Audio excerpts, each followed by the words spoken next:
আপনারা ভালো আছেন সবাই? শীতে কষ্ট হচ্ছে না? মাশাআল্লাহ। 3 দিন ব্যাপী তাফসীরুল কোরআনের প্রোগ্রামের সমাপনী রজনী আজকে। আমি খুব লম্বা সময় নিব না, এটা তো আমার বিভাগীয় প্রোগ্রাম, খুলনা বিভাগের প্রোগ্রাম পেয়ে গেছে যশোর। মাশাআল্লাহ।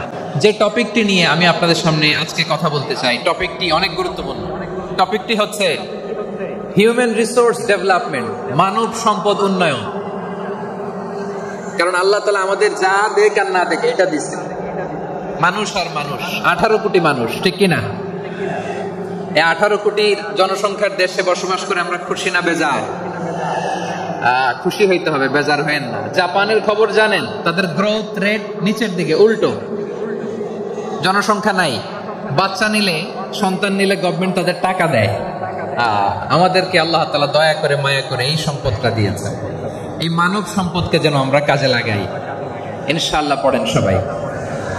হিউম্যান রিসোর্স ডেভেলপমেন্ট অনেক জনগুরুত্বপূর্ণ বিষয়, খুব সেনসিটিভ বিষয়, বুঝতে হবে। যশোরের স্মার্ট ছেলেরা, এই যে আমি যাদেরকে দেখতে পাচ্ছি, all are the Gen Z of Jashore. যারা জেন জি, ওরা স্মার্ট, ওরা ইশারা ইঙ্গিতে কাজ করে। এই যে পুরো গদি উল্টায় দিছে, ঠিক কিনা? 24-এর ছাত্র নাগরিক অভ্যুত্থান আমাদের দেখিয়ে দিচ্ছে কিভাবে চোখের ইশারায় গদি উল্টে দিতে হয়। জেনজিদের নিয়ে বসেছি, ওরা তো স্মার্ট, ওরা ডিস্টার্ব করবে না। মেহরবানি করে আমার সাথে কানেক্ট করো, 1 to 1, brain to brain, eye to eye, eye contact করো আমার সাথে। তাকাও, কষ্ট হলো আমার দিকে তাকাও, আওয়াজ করা যাবে না, আমার দিকে তাকাও। প্রিয় ভাইরা, হিউম্যান রিসোর্স ডেভেলপমেন্টের ব্যাপারে কিছু কথা বলবো। এই যে আমাদের বিশাল জনসংখ্যা, এই জনসংখ্যাকে কি করে জনসম্পদে রূপান্তরিত করা যায় এ ব্যাপারে কথা বলবো। আমি সূরাতু বনী ইসরাইলের 70 নম্বর আয়াত তেলাওয়াত করেছি। এই আয়াতের আলোকে কিছু কথা আমি আপনাদের সামনে বলবো।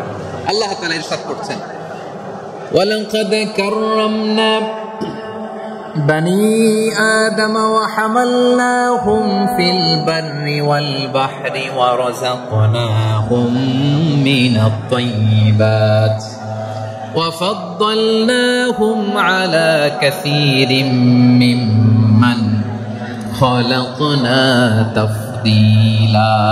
পড়েন আল্লাহু আকবার। রব্বুল আলামিন বলেন, ওয়ালাকাদ কাররামনা বনী আদম, আমি বনী আদমকে সম্মানিত করেছি, বনী আদমকে মর্যাদা দিয়েছি। ওয়া হামালনাহুম ফিল বাররি ওয়াল বাহর, বনী আদমকে জলে, স্থলে, স্থলে এবং সমুদ্রে চলাচলের বাহন দিয়েছি। ওয়া রাযাকনাহুম মিনাত তাইয়্যিবাত, তাদেরকে পবিত্র রিজিকের বন্দোবস্ত করেছি। ওয়া ফাদ্দালনাহুম আলা কাসীরিম মিম্মান খালাকনা তাফদীলা, আর আমি আল্লাহ যাদেরকে সৃষ্টি করেছি তাদের মধ্য থেকে বনী আদমকে আমি শ্রেষ্ঠ বানিয়েছি। আমরা শ্রেষ্ঠ, আমরা আশরাফুল মাখলুকাত। আমরা কি? এই যে এমনি চিল্লাচিল্লি করে জিজ্ঞেস করলে বলে না, আমরা আশরাফুল মাখলুকাত। আমরা কি? শ্রেষ্ঠ, সবার চেয়ে সেরা। আমাদের মতো করে আল্লাহ কাউকে বানায় নাই। 2 পায়ে ভর করে, শির দ্বারা এরকম স্ট্যান্ড রেখে মাথা উঁচু করে দাঁড়াতে পারে এরকম কোন প্রাণী পৃথিবীতে আছে? এজন্য আল্লাহ বলেন, ওয়ালাকাদ কাররামনা বনী আদম, আমি বনী আদমকে সম্মানিত করেছি, তাদেরকে আমি মর্যাদা দিয়েছি। তাদেরকে আমি যত মর্যাদা দিয়েছি আমার কোন সৃষ্টিকে এত মর্যাদা দেই নাই। পড়েন সুবহানাল্লাহ। I have dignified the status of the sons of Adam. আদমের সব সন্তানের মর্যাদা আমি বাড়িয়েছি। আল্লাহ এখানে বলেননি ওয়ালাকাদ কাররামনাল মুমিনিন, আমি মুমিনের মর্যাদা বাড়িয়েছি, বলেছেন? আল্লাহ এখানে বলেন নাই ওয়ালাকাদ কাররামনাল মুসলিমিন, আমি মুসলিমের মর্যাদা বাড়িয়েছি। আল্লাহ বলেছেন ওয়ালাকাদ কাররামনা বনী আদম, আমি বনী আদমের সম্মান বাড়িয়েছি। হোক সে মুমিন কিংবা কাফের, মুসলিম কিংবা মুশরিক, আস্তিক কিংবা নাস্তিক, আরব কিংবা অনারব, যেই হোক না কেন, আদম সন্তান সবগুলার মর্যাদা বাড়ায় দিয়েছে কে? সবার মর্যাদা আল্লাহ বাড়িয়েছে। মানুষ হিসেবে মর্যাদা। বিশ্বনবী সাল্লাল্লাহু আলাইহি ওয়াসাল্লাম ইহুদির লাশ দেখে দাঁড়িয়ে গেলেন। কাল লাশ? আমার যশোরের ভাইয়েরা আওয়াজ করে বলুন, কাল লাশ? ইহুদির লাশ দেখে দাঁড়ায় গেলেন। সাহাবারা বললেন, ইয়া রাসূলুল্লাহ, আপনি দাঁড়ালেন যে, এটা তো ইহুদির লাশ। বিষ্ণু বললেন আওয়ালাইসাত নাফসান, এটা কি মানুষ নয়? এটা হোক ইহুদি হোক খ্রিস্টান, এটা তো মানুষ। আমি মানুষ দেখে দাঁড়িয়েছি। আই স্যালিউট দ্য হিউম্যানিটি, আমি মানবতাকে সম্মান করেছি। পড়েন সুবহানাল্লাহ। তাহলে এই জমিনে মানুষের মর্যাদা বেশি, হোক আস্তিক হোক নাস্তিক হোক মুমিন কিংবা কাফের। আদমের সন্তান হলে মানুষ হলেই তার মর্যাদা বাড়িয়েছে কে? আমার কলিজার টুকরা যশোরের ভাইয়েরা, মানুষের মর্যাদা আল্লাহ এত বাড়িয়েছেন, মানুষ জীবিত থাকলেও যেমনি মর্যাদাবান, মরে গেলেও মর্যাদাবান। সুবহানাল্লাহ পড়েন। মানুষ মরে গেলে এই ডেড বডিটা কি হয়? পচে যায়, গলে যায়, মাটির সাথে মিশে যায়। তাই বলে আপনি ডেড বডির সাথে যাচ্ছে তাই করতে পারবেন না? পারবেন? কেউ যদি অন্যায় করে তাকে যদি আপনি শাস্তির আওতায় আনেন, যা মনে চায় করতে পারবেন না। তারা আগুন দিয়ে পোড়াতে পারবেন না, নাক কাটতে পারবেন না, কান কাটতে পারবেন না, অঙ্গ বিকৃতি করতে পারবেন না। কারণ মানব জাতির মর্যাদা স্বয়ং দিয়েছে কে? ডেড বডি পচে যাবে, গলে যাবে। তারপর ইসলাম বলে না, খবরদার, এই মরা লাশটার একটা মর্যাদা আছে না নাই? ইসলাম বলে এই লাশটা গলে যাবে, পচে যাবে, কিন্তু এটার অমর্যাদা করো না। কর্পূর দিয়ে, খেজুর পাতা দিয়ে এটাকে ওয়ার্ম ওয়াটার দিয়ে, গরম পানি দিয়ে ধৌত করো। সাদা শুভ্র ধবধবে কাপড় দিয়ে লাশটাকে তুমি কাভার করো। তারপরে খাটিয়ার মধ্যে লাশটাকে রেখে বিশাল একটা প্রোগ্রাম করো, একটা ফিউনারাল প্রোগ্রাম করো।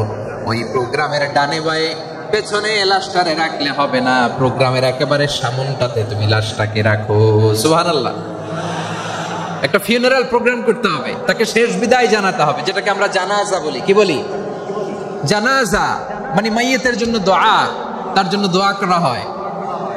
তাকে একটা সিস্টেমেটিক অর্ডারে কবরে রাখা হয়, সুন্দরভাবে সেটাকে কবরস্থ করা হয়, মাটি দেয়া হয়, পানি দেয়া হয়। তার মানে মরে গেল মানুষের সম্মান বাড়ায় দিয়েছে কে? এজন্য আল্লাহ বললেন ওয়ালাকাদ কাররামনা বানি আদম, বনি আদমের সম্মান মর্যাদা আমি আল্লাহ বাড়িয়ে দিয়েছি। মানুষের সম্মানে তুমি কখনো আঘাত করো না, ঠিক কি না?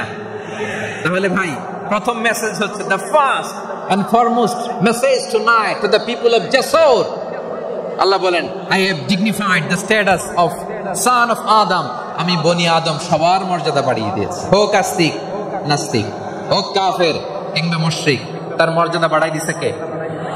যখন বন্যা হয় আমরা ত্রাণ নিয়ে যাই, আমরা শুধু মুসলমানদেরকে ত্রাণ দেই নাকি? হ্যাঁ, আমরা মুসলমানকেও দেই, অমুসলমানকেও দেই, হিন্দুকেও দেই, বৌদ্ধকেও দেই। যেখানেই মানবতা বিপন্ন সেখানে ইসলামের হেল্পিং হ্যান্ড আছে না নাই? সুবহানাল্লাহ। কি দিন আমরা পেয়েছি, কি বিধান আমরা পেয়েছি। ওয়ালাকাদ কাররামনা বানি আদম, আমি বনি আদমকে সম্মানিত করেছি। এরপর আল্লাহ বললেন ওয়া হামালনাহুম ফিল বাররি ওয়াল বাহর, মানুষকে স্থলে এবং সমুদ্রে চলাচলের বাহন আমি দিয়েছি। স্থলে কিভাবে চলবে, জলে কিভাবে চলবে, এই বাহনের ব্যবস্থা করেছে কে? আল্লাহ বললেন ওয়া হামালনাহুম ফিল বাররি ওয়াল বাহর, জলে স্থলে আমি চলাচলের যানবাহনের ব্যবস্থা করেছি। আমরা স্থলে ঘোড়ার উপরে চড়ি, ওটের উপরে চড়ি, গাড়ির উপরে চড়ি। এই যে গাড়ির ইঞ্জিন বানাইছি আমরা, এটার মেধা দিয়েছে কে? আবার সাগরের মধ্যে আমরা নৌযান, জলযান, বড় বড় জাহাজ দিয়ে এক মহাদেশ থেকে আরেক মহাদেশ যাই, এক দেশ থেকে মালামাল গুলো আরেক দেশে পাঠাই। সাগরের ভেতরে নৌকাগুলোরে ধরে রাখলো কে? والفلك التي تجري في البحر بما ينفع الناس, মানুষের উপকার আছে এরকম সরঞ্জামাদি নিয়ে সাগরের উপরে বিশাল বিশাল জলযানগুলো চলে। এগুলো ডুবে যায় না, কাত হয়ে যায় না, পড়ে যায় না। এগুলোকে স্থিতিস্থাপকতাকে ঠিক করে রাখলো কে? আপনারা জাহাজ দেখেছেন? জাহাজ, হ্যাঁ, বাড়ি চট্টগ্রাম হইলে দেখতে পারতেন, দেখছেন? বিশাল বিশাল জাহাজ, বিশাল জাহাজ মালামাল নিয়ে এক মহাদেশ থেকে আরেক মহাদেশে যায়। গত মাসে আমার জাপান সফর ছিল। এই যে বাংলাদেশে যে গাড়িগুলো চালান, বেশিরভাগ গাড়ি আসে কিন্তু জাপান থেকে। হাজার হাজার গাড়ি একটা জাহাজ বহন করতে পারে, হাজার হাজার গাড়ি। এটাতে সাগরের মধ্যে ভাসাইলো কে? সবাই বলুন, ভাসালো কে? হাজার হাজার গাড়ি নিয়ে জাপানিজ গাড়িগুলো আমাদের চট্টগ্রামের এয়ারপোর্টের বন্দরে ভিড়ে। যুক্তরাষ্ট্রে আমি দেখেছি বিশাল বিশাল জাহাজ। আপনারা টাইটানিক জাহাজের নাম শুনেছেন? টাইটানিকেরও 8 গুণ 10 গুণ বড়। সুবহানাল্লাহ কইবেন না? টাইটানিক জাহাজের 8 গুণ 10 গুণ বড় একটা জাহাজ আছে, আইকন অফ দ্য সি, আমি দেখে এসেছি। রয়্যাল ক্যারিবিয়ান দেখে এসেছি। সাগরের সামনে জেটিতে যখন দাঁড়ালাম, জাহাজটা যখন যায়, আমার মনে হচ্ছে একটা শহর, গোটা শহর, the entire city is floating on the water. পুরো একটা শহর মনে হয় পানির উপর দিয়ে ভেসে যাচ্ছে। পড়েন সুবহানাল্লাহ। এই যে আইকন অফ দ্য সি, এই ক্রুজ, এই জাহাজটা, এটার ভিতরে স্টেডিয়াম আছে। কিসের ভিতরে স্টেডিয়াম? কথা বুঝে নাই বোধহয়। স্টেডিয়াম কিসের ভিতর? সুইমিং পুল আছে, শপিং মল আছে, রেস্টুরেন্ট আছে, ক্লাব আছে, 3000 4000 রুম বিশিষ্ট, কক্ষ বিশিষ্ট হোটেল আছে। এই সবগুলোর নিয়ে এগুলো চলে সাগরের এই দোলার মধ্যে, জলোচ্ছ্বাসের মধ্যে। এই সাগরের ভেতরে এই জাহাজগুলোর ভাষায় রাখছে কে? সূরাতুর রহমানে আল্লাহ তাআলা বললেন, ওয়ালাহুল জাওয়ারিল মুনশাআতু ফিল বাহরি কাল আ'লাম ফাবিআইয়ি আলা, সবাই পড়েন, ফাবিআইয়ি আলাই রাব্বিকুমা তুকাযযিবান। পাহাড় সম বড় বড় জাহাজগুলো মাল বোঝাই করে সাগরের মধ্যে ভেসে বেড়ায়। এগুলো দিয়ে মালামাল বহন করা যায়, মানুষরা এক দেশ থেকে আরেক দেশে যায়। এই জাহাজগুলোর সাগরের ভেতরে ভাসায় রাখলো কে? এই আয়াতের ভেতরে আল্লাহ তাআলা সূরাত বনী ইসরাঈলের এই চমৎকার আয়াতের ভেতরে আল্লাহ তাআলা বেসিক্যালি মানব জাতির প্রতি তার 4টি স্পেশাল অনুগ্রহের কথা বলেছেন। কয়টি? 2টা বলে ফেলছি। 1 নাম্বার, ওয়ালাকাদ কাররামনা বনী আদম, আমি বনী আদমের সম্মান বাড়াইছি। নাকি মুসলমানদের? নাকি মুসল্লিদের? কার সম্মান বাড়িয়েছি? বনী আদমের। তাহলে human dignity, the first part of the verse talks about the human dignity.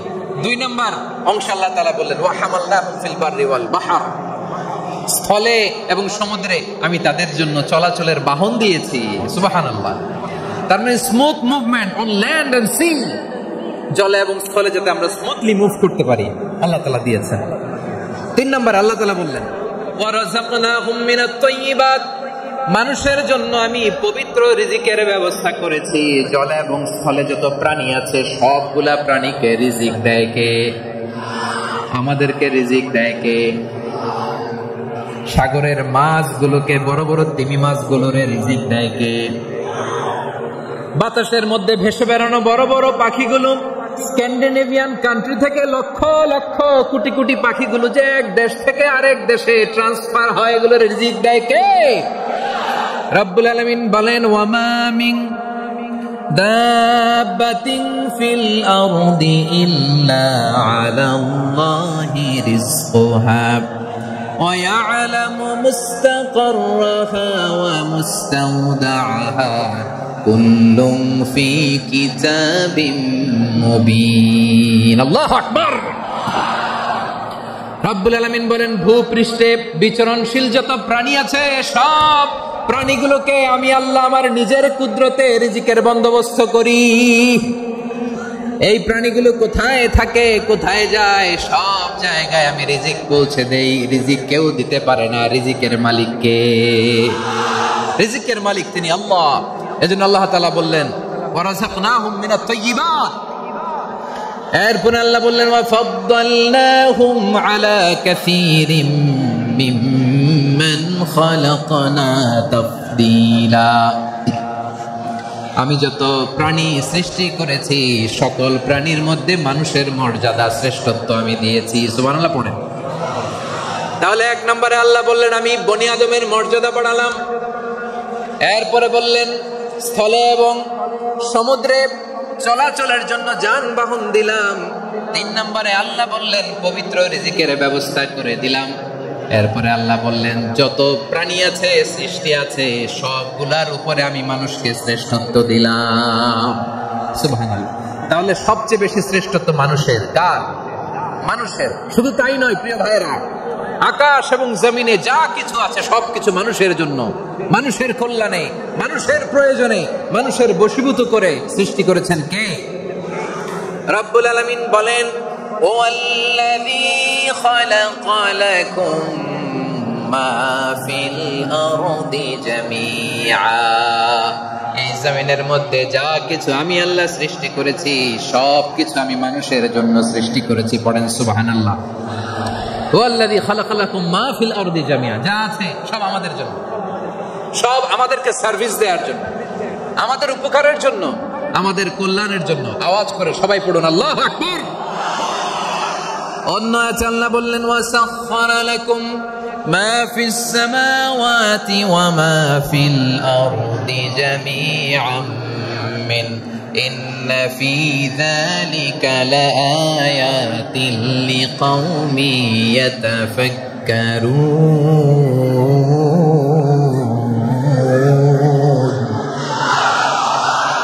প্রথমে আল্লাহ বললেন জমিনে যা আছে সব তোমাদের কল্যাণে আমি সৃষ্টি করলাম। এরপরে আল্লাহ বললেন আকাশেও যা আছে সব তোমাদের জন্য সৃষ্টি করলাম, তোমাদের অনুগত বানিয়ে দিলাম। পড়েন সুবহানাল্লাহ। মানুষের কি ব্রেইন দেখেন, মানুষ জমিন ছেড়ে আকাশে চলে যায়। পাখি দেখে মানুষের শখ হলো পাখি যেহেতু উঠতে পারে আমরাও পারবো। অরবিল রাইট, উইলবার রাইট, দুই ভাই মিলে আঁকাঝোঁকা করতে করতে করতে করতে প্লেন বানায় ফেললো। সুবহানাল্লাহ। এখন পাখিও ওরে আমরাও ওরি। এরপরেই মানুষের কৌতূহল থামে না এখানে, মানুষ চলে গিয়েছে চাঁদে। কোথায় গেছে? এখন কিন্তু চাঁদে জমি বিক্রি হয় জানেন। পৃথিবী নিয়ে মারামারি শেষ, রাশিয়া আমেরিকা এখন ধরছে চাঁদ আর মঙ্গল গ্রহ। এখন চাঁদে জমি বিক্রি হয়, মঙ্গলে জমি বিক্রি হয়।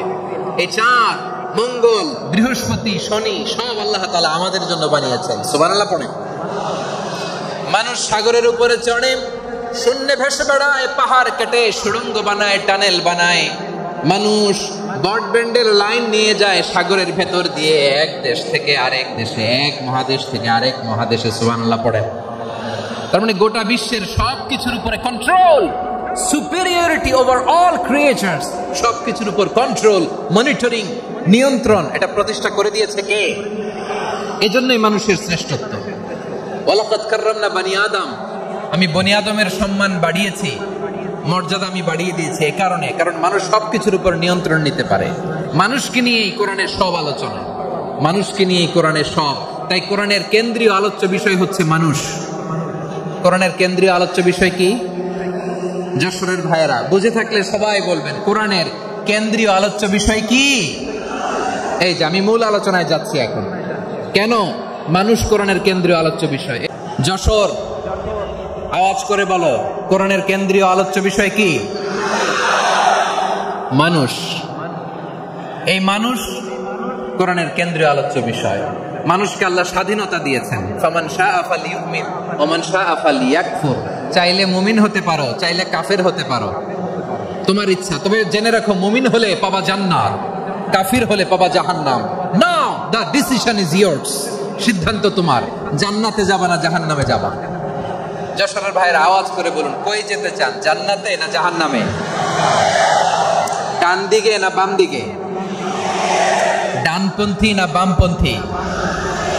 চিল্লা চিল্লি না চুপচাপ? চুপচাপ কয়ে আবার চিল্লাচিল্লি শুরু করেছে। মাশাআল্লাহ। তাহলে কোরআনের কেন্দ্রীয় আলোচ্য বিষয় মানুষ। আমার সাথে থাকতে হবে, তোমাদেরকে নিয়ে আমি আলোচনা শেষ পর্যন্ত যাব। অনেক গুরুত্বপূর্ণ কথা বাকি আছে, আমাকে সহযোগিতা করতে হবে। মাশাআল্লাহ, এই তো ঠান্ডা হয়েছে। হ্যাঁ ঠিক আছে, ঠিক আছে, ঠিক আছে। মানুষকে আল্লাহ এত স্বাধীনতা দিয়েছেন, মানুষ চাইলে অনেক ভালো হইতে পারে। ভালোর রাস্তাও খোলা, খারাপ হওয়ার রাস্তাও খোলা। ভালো হইলে মানুষ অনেক ভালো, খারাপ হইলে অনেক খারাপ। ভালো হইলে সবচেয়ে ভালো, খারাপ হইলে সবচেয়ে খারাপ। এজন্য সিদ্ধান্ত আপনাকে নিতে হবে। আল্লাহ তাআলা বলছেন, লাকাদ খালাকনাল ইনসানা ফি আহসানি তাকওয়িম সুম্মা রাদাদনাহু আসফালা সাফিলিন। আমি মানুষকে অনেক সুন্দর অবয়বে, সুন্দর আকৃতিতে সৃষ্টি করেছি। তার শুধু চেহারার ডিজাইনটাই সুন্দর নয়, তার ব্রেনটা বড্ড সুন্দর, তার মানসিকতা বড্ড সুন্দর, তার সৃজনশীলতা বড্ড সুন্দর। পড়েন সুবহানাল্লাহ। আমাদের চেহারা, অবয়ব, ডিজাইন যে সুন্দর তা না, আমাদের ব্রেনটা অনেক সফিস্টিকেটেড ব্রেন, অনেক সফিস্টিকেটেড। এই 1.5 কেজি ব্রেন ইউজ করে মানুষ গোটা বিশ্বে সভ্যতা বিনির্মাণ করেছে, ঠিক কিনা? এই ব্রেন আল্লাহ তাআলা আমাকে দিয়েছে। এটারে কাজে লাগালে, আপনার 6 সেন্স কাজে লাগালে আপনি অনন্য মানুষ হয়ে উঠবেন, মহামানবে রূপান্তরিত হবেন। মানুষ হতে পারে, চাইলেই মহামানব হতে পারে। আবার যদি মানুষ চায় খারাপও হতে পারে। আল্লাহ বললেন শুধু ভালোই না, ভালো হতে চাইলে অনেক ভালো তুমি হতে পারো, আবার খারাপ হতে চাইলে অনেক খারাপ তুমি হতে পারো। সুম্মা রাদাদনাহু আসফালা সাফিলিন।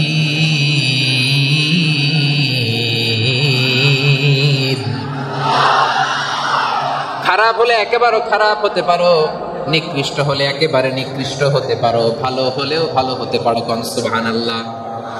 এবার আওয়াজ করে বলুন, ভালো হতে চাই না খারাপ? শ্রেষ্ঠ না নিকৃষ্ট? মানুষ ভালো হলে মানুষ ফেরেশতার চেয়েও ভালো, মানুষ খারাপ হলে সে পশুর চেয়েও খারাপ। কথা ঠিক কিনা বলেন? ভালো হলে ফেরেশতার চেয়েও ভালো, খারাপ হলে পশুর চেয়েও নিকৃষ্ট। তার মানে শ্রেষ্ঠত্বে মানুষ, শ্রেষ্ঠত্বে ফেরেশতাকে হার মানায়, আর অধপতনে শ্রেষ্ঠত্বে ফেরেশতাকে ছাড়িয়ে যায়, আর অধপতনে পশুকেও হার মানায়। আই রিপিট, আমি আবারও বলছি, মানুষ শ্রেষ্ঠত্বে ফেরেশতাকে ছাড়িয়ে যায়, আর অধপতনে সে পশুকেও হার মানায়। আওয়াজ করে বলতে হবে ঠিক কিনা? এটার প্রমাণ কি? মানুষ শ্রেষ্ঠ হইলে যে ফেরেশতার চেয়েও সেরা, তার প্রমাণ কি? আল্লাহ তাআলা বলছেন, ওয়া ইয কুলনা লিল মালাইকাতি ইসজুদু লিআদম ফাসাজাদু ইল্লা ইবলিস আবা ওয়াস্তাকবারা ওয়া কানা মিনাল কাফিরিন। আল্লাহ বলেন, স্মরণ করো সে সময়ের কথা যখন আমি ফেরেশতাদেরকে বললাম, ও ফেরেশতারা আদমকে সিজদা দাও। সব ফেরেশতারা সম্মান সূচক সিজদা আদমকে দিল, তারা আদমের জন্য সিজদায় লুটিয়ে পড়লো, একজন ছাড়া, তার নাম ইবলিস। আওয়াজ করে বলেন তার নাম কি? সে অহংকার প্রদর্শন করলো, সে কাফের হয়ে গেল, বাকি সব ফেরেশতারা সিজদা দিল। সুবহানাল্লাহ। আবার আদম আলাইহিস সালামকে আল্লাহ জিজ্ঞেস করলেন, সব বলে দিল উত্তর, কিন্তু ফেরেশতাদেরকে একই প্রশ্ন জিজ্ঞেস করলেন, তারা উত্তর করতে পারে নাই। তার মানে এর মধ্য দিয়ে প্রমাণিত হয়, মানুষ ভালো হলে ফেরেশতার চেয়েও ভালো, ফেরেশতার চেয়েও মানুষের মর্যাদা বাড়িয়ে দিয়েছে কে? সব নূরের ফেরেশতা যখন মাটির আদমকে সিজদা দেয়, এটা প্রমাণ করে ফেরেশতার চেয়েও মানুষের মর্যাদা বাড়িয়ে দিয়েছে কে? তুমি মাটির আদমকে প্রথম সৃষ্টি করিয়া ঘোষণা করিয়া দিলে শ্রেষ্ঠ বলিয়া, তাই তো নূরের ফেরেশতা করে আদমকে সিজদা। ঠিক কিনা বলেন? তাই তো নূরের ফেরেশতা করে আদমকে সিজদা, সবার চেয়ে সম্মান দিলে মাটির আদমকে। আল্লাহু আল্লাহু তুমি জাল্লে জালালুহু, শেষ করা তো যায় না গে তোমার গুণগান। পড়েন না? পড়েন। আল্লাহু আল্লাহু তুমি জাল্লে জালালুহু, শেষ করা তো যায় না গে তোমার গুণগান। আল্লাহু আল্লাহু, আল্লাহু আকবার। আদমের মর্যাদা বেশি, মানুষের মর্যাদা বেশি, মানুষ শ্রেষ্ঠ, তার প্রমাণ নূরের ফেরেশতা মাটির আদমকে সিজদা করে। আওয়াজ করে বলেন ঠিক কিনা? তাহলে মানুষ ভালো হলে ফেরেশতার চেয়ে ভালো, আবার মানুষ যদি খারাপ হয় সে পশুর চেয়েও খারাপ, অধপতনে পশুত্বকে হার মানায়। তার প্রমাণ, তার প্রমাণ কি? তার প্রমাণ হচ্ছে, যশোরের ভাইরা দেখবেন পত্রিকায়, পত্রিকায় নিউজ পেপারে মাঝে মাঝে এরকম দেখা যায়, এক মানুষ আরেক মানুষকে হত্যা করে 20 টুকরা করে বস্তার ভিতরে ভরেছে। আপনারা এই নিউজ পড়েন নাই না? দেখেন নাই? দেখছেন? মানুষ মানুষকে হত্যা করে কয় টুকরা? জোরে বলেন। এখানেই ক্ষান্ত হয় না, আবার কোথায় ভরছে? বস্তার ভেতরে।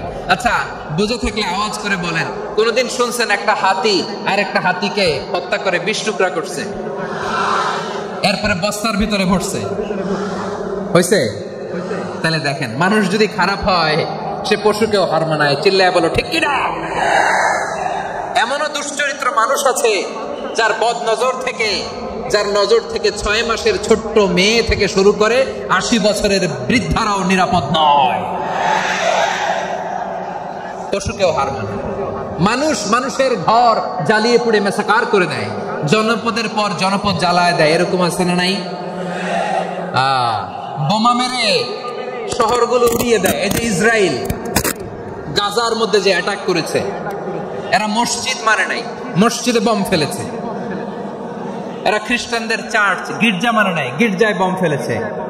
পৃথিবীর ইতিহাসে never happened in the history of the world that someone bombed on a hospital, on an ICU center.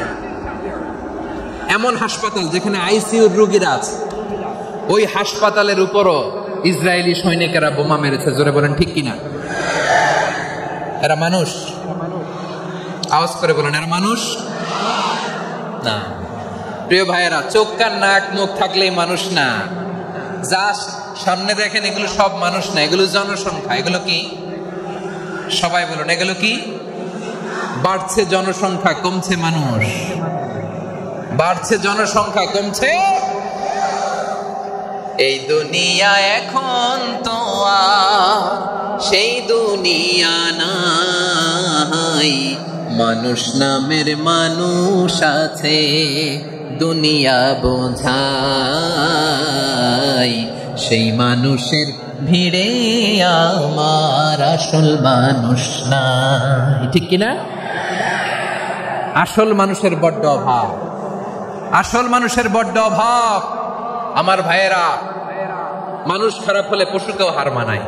আচ্ছা, আওয়াজ করে বলেন, এই যশোরের ছেলেরা দিক তাকাও, আওয়াজ করে বলো, যে ইসরায়েলি সোলজাররা উপর থেকে বোমা মারলো, তারাও মানুষ? তারাও কি?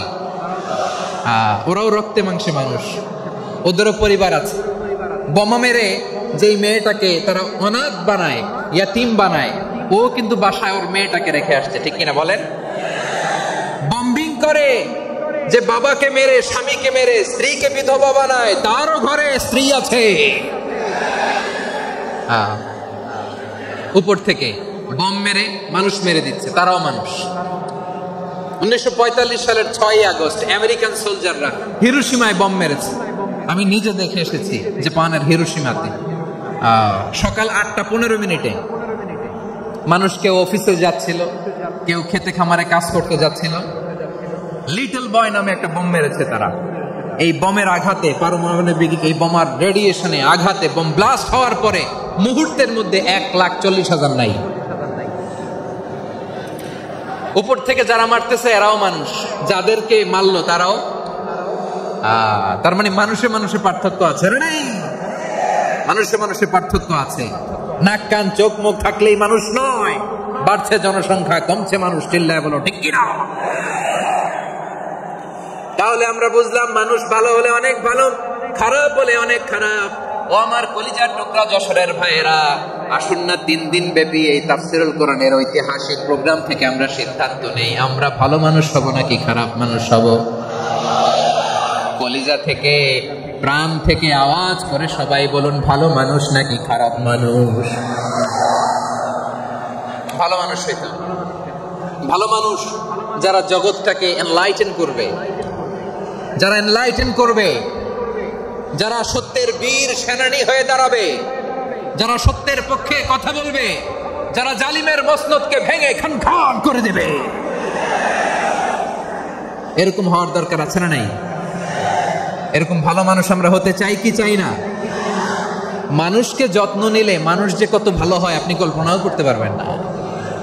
এই যে আপনাদের যশোরে যে ভালো ছেলেগুলো আছে, যে ভালো তরুণগুলো আছে, যে যুবকগুলো আছে, যে ভালো আলেমরা আছে, ভালো নেতারা আছে, সবাই যদি তাদের মতো হতো, পুরো যশোরটা একটা জান্নাতের টুকরা হয়ে যেত। আওয়াজ করে বলেন ঠিক কিনা? মানুষকে নার্চারিং করলে, মানুষকে পলিশ করলে, মানুষকে গ্রুমিং করলে, মানুষকে সঠিক তারবিয়া দিলে মানুষ অনন্য হয়ে ওঠে। প্রতিটি মানুষ অনন্য। আমি অনন্য, আপনি অনন্য, আমরা সবাই অনন্য। সুবহানাল্লাহ বলেন। মানুষকে আল্লাহ তাআলা দিয়েছেন অসীম ক্ষমতা, অসীম ক্ষমতা। সুবহানাল্লাহ। একটা মানুষ পারে না এমন কিছু নাই, একটা মানুষ পারে না এমন কিছু নাই। বিশ্বাস করতে হবে। মানুষ যা কল্পনা করতে পারে ওইটা মানুষ করে দেখাতে পারে। যশোরের ভাইয়ের, আই রিপিট, আমি আবারও বলছি, এই চিল্লাচিল্লি করলে আমার এই গুরুত্বপূর্ণ কথা তোমরা মিস করবা। আমরা যখন আমার পিতার পৃষ্ঠদেশে ছিলাম, পিতার পৃষ্ঠদেশ থেকে শুক্রাণু যখন মায়ের গর্ভদেশে যেয়ে পড়ে, কতটা শুক্রাণু ভ্রমণ শুরু করে জানো? 20 কোটি শুক্রাণু। একবার সিমেন আউট হলে সেখানে 20 কোটি শুক্রাণু থাকে, ভ্রমণ শুরু করে। ওই 20 কোটি শুক্রাণুর মধ্যে থেকে তুমি আমি আজকে এক বিকশিত শুক্রাণু মানব রূপে পৃথিবীতে এসেছে। সুবহানাল্লাহ। ওই 20 কোটি শুক্রাণুর প্রতিযোগিতায় সবাইরে পেছনে ফেলে সেদিন আমি সফল হয়েছিলাম, সেদিন আমি বিজয়ী হয়েছিলাম। সেদিন আমি এত ছোট ছিলাম, মাইক্রোস্কোপ দিয়েও আমার অস্তিত্ব টের পাওয়া যায় না। আমি এত তুচ্ছ ছিলাম, নগণ্য ছিলাম। আমার কান ছিল না, আমার চোখ ছিল না, আমার হাত ছিল না, আমার জন্য রিকমেন্ডেশন করার মতো মামু ছিল না, খালা ছিল না, কেউ ছিল না। তারপরেও ওই প্রতিযোগিতায়, ওই কম্পিটিশনে যখন আমারে কেউ হারাতে পারে নাই, আল্লাহর জমিনেও আমারে কেউ হারাতে পারে না। হারার জন্য তোমার জন্মই হয় নাই, তুমি আসছোই জিতার জন্য। সুবহানাল্লাহ। বিশ্বনবী বলেন, আন-নাসু মাআদিন কামাআদিনি যাহাবি ওয়াল ফিদ্দা খিয়ারুহুম ফিল জাহিলিয়াতি খিয়ারুহুম ফিল ইসলাম। Peoples are like mines of gold and silver. সোনার খনি, রূপার খনি, এর চেয়ে বড় খনি হচ্ছে এই মানব সম্পদের খনি। আওয়াজ করে বলেন আল্লাহু আকবার। আল্লাহ তাআলা এই সম্পদ আমাদেরকে দিয়েছে। বিশ্বনবী বলেন, মানুষ হচ্ছে খনির মতো। খিয়ারুহুম ফিল জাহিলিয়াতি খিয়ারুহুম ফিল ইসলাম। জাহিলি যুগে যারা সেরা, ইসলামেও তারা সেরা। ইদা ফাকুহু, যদি তারা বুঝবান হয় তাহলে তাদেরকে সেরা বানায় দিবে কে? তাহলে মানুষের চেয়ে সেরা কেউ হতে পারে? মানুষের চেয়ে অনন্য কেউ হতে পারে? মানুষকে কেউ হারাতে পারে? আওয়াজ করে বলো, তোমাকে কেউ হারাতে পারবে? এই সাহস জাগছে আজকের আলোচনা থেকে। আমি তুমি অনন্য, আমাকে তোমাকে হারায় দেওয়া এত সহজ না, ঠিক কিনা? একটা কথা জীবনের সাথে সেট করে নিতে হবে, আমি জিতি নয় শিখি, আমি কখনো হারি না। জীবনের সাথে সেট করে নাও, জেনজি অফ যশোর, আমি কখনো হারি না, আমি হয় জিতি নয় শিখি। চিল্লায় বলো ঠিক কিনা? আমি কখনো হারি না, আমার হারানো এত সোজা না। কি সাহস জাগছে? বুকে সাহস জাগছে? তাকবীর পড়ো, লিল্লাহি তাকবীর। তাহলে বিশ্বনবী বলেন, নাসু মাআদিন, মানুষ হচ্ছে খনি। এই ধাক্কা ধাক্কি, আমি জানি এগুলো ভালোবাসার ধাক্কা ধাক্কি, এজন্য আমি সহ্য করে নেই। এগুলো যে ভালোবাসার ধাক্কা ধাক্কি, এটা আমরা বুঝি। পৃথিবীর কোন আইন, সিকিউরিটি প্রটোকল দিয়ে এটারে মানানো যাবে না, কারণ এটা তো ভালোবাসা, লাভ। লাভ কোন আইন কানুন দিয়ে বাধা যায় না, মানানো যায় না, ঠিক কিনা বলো?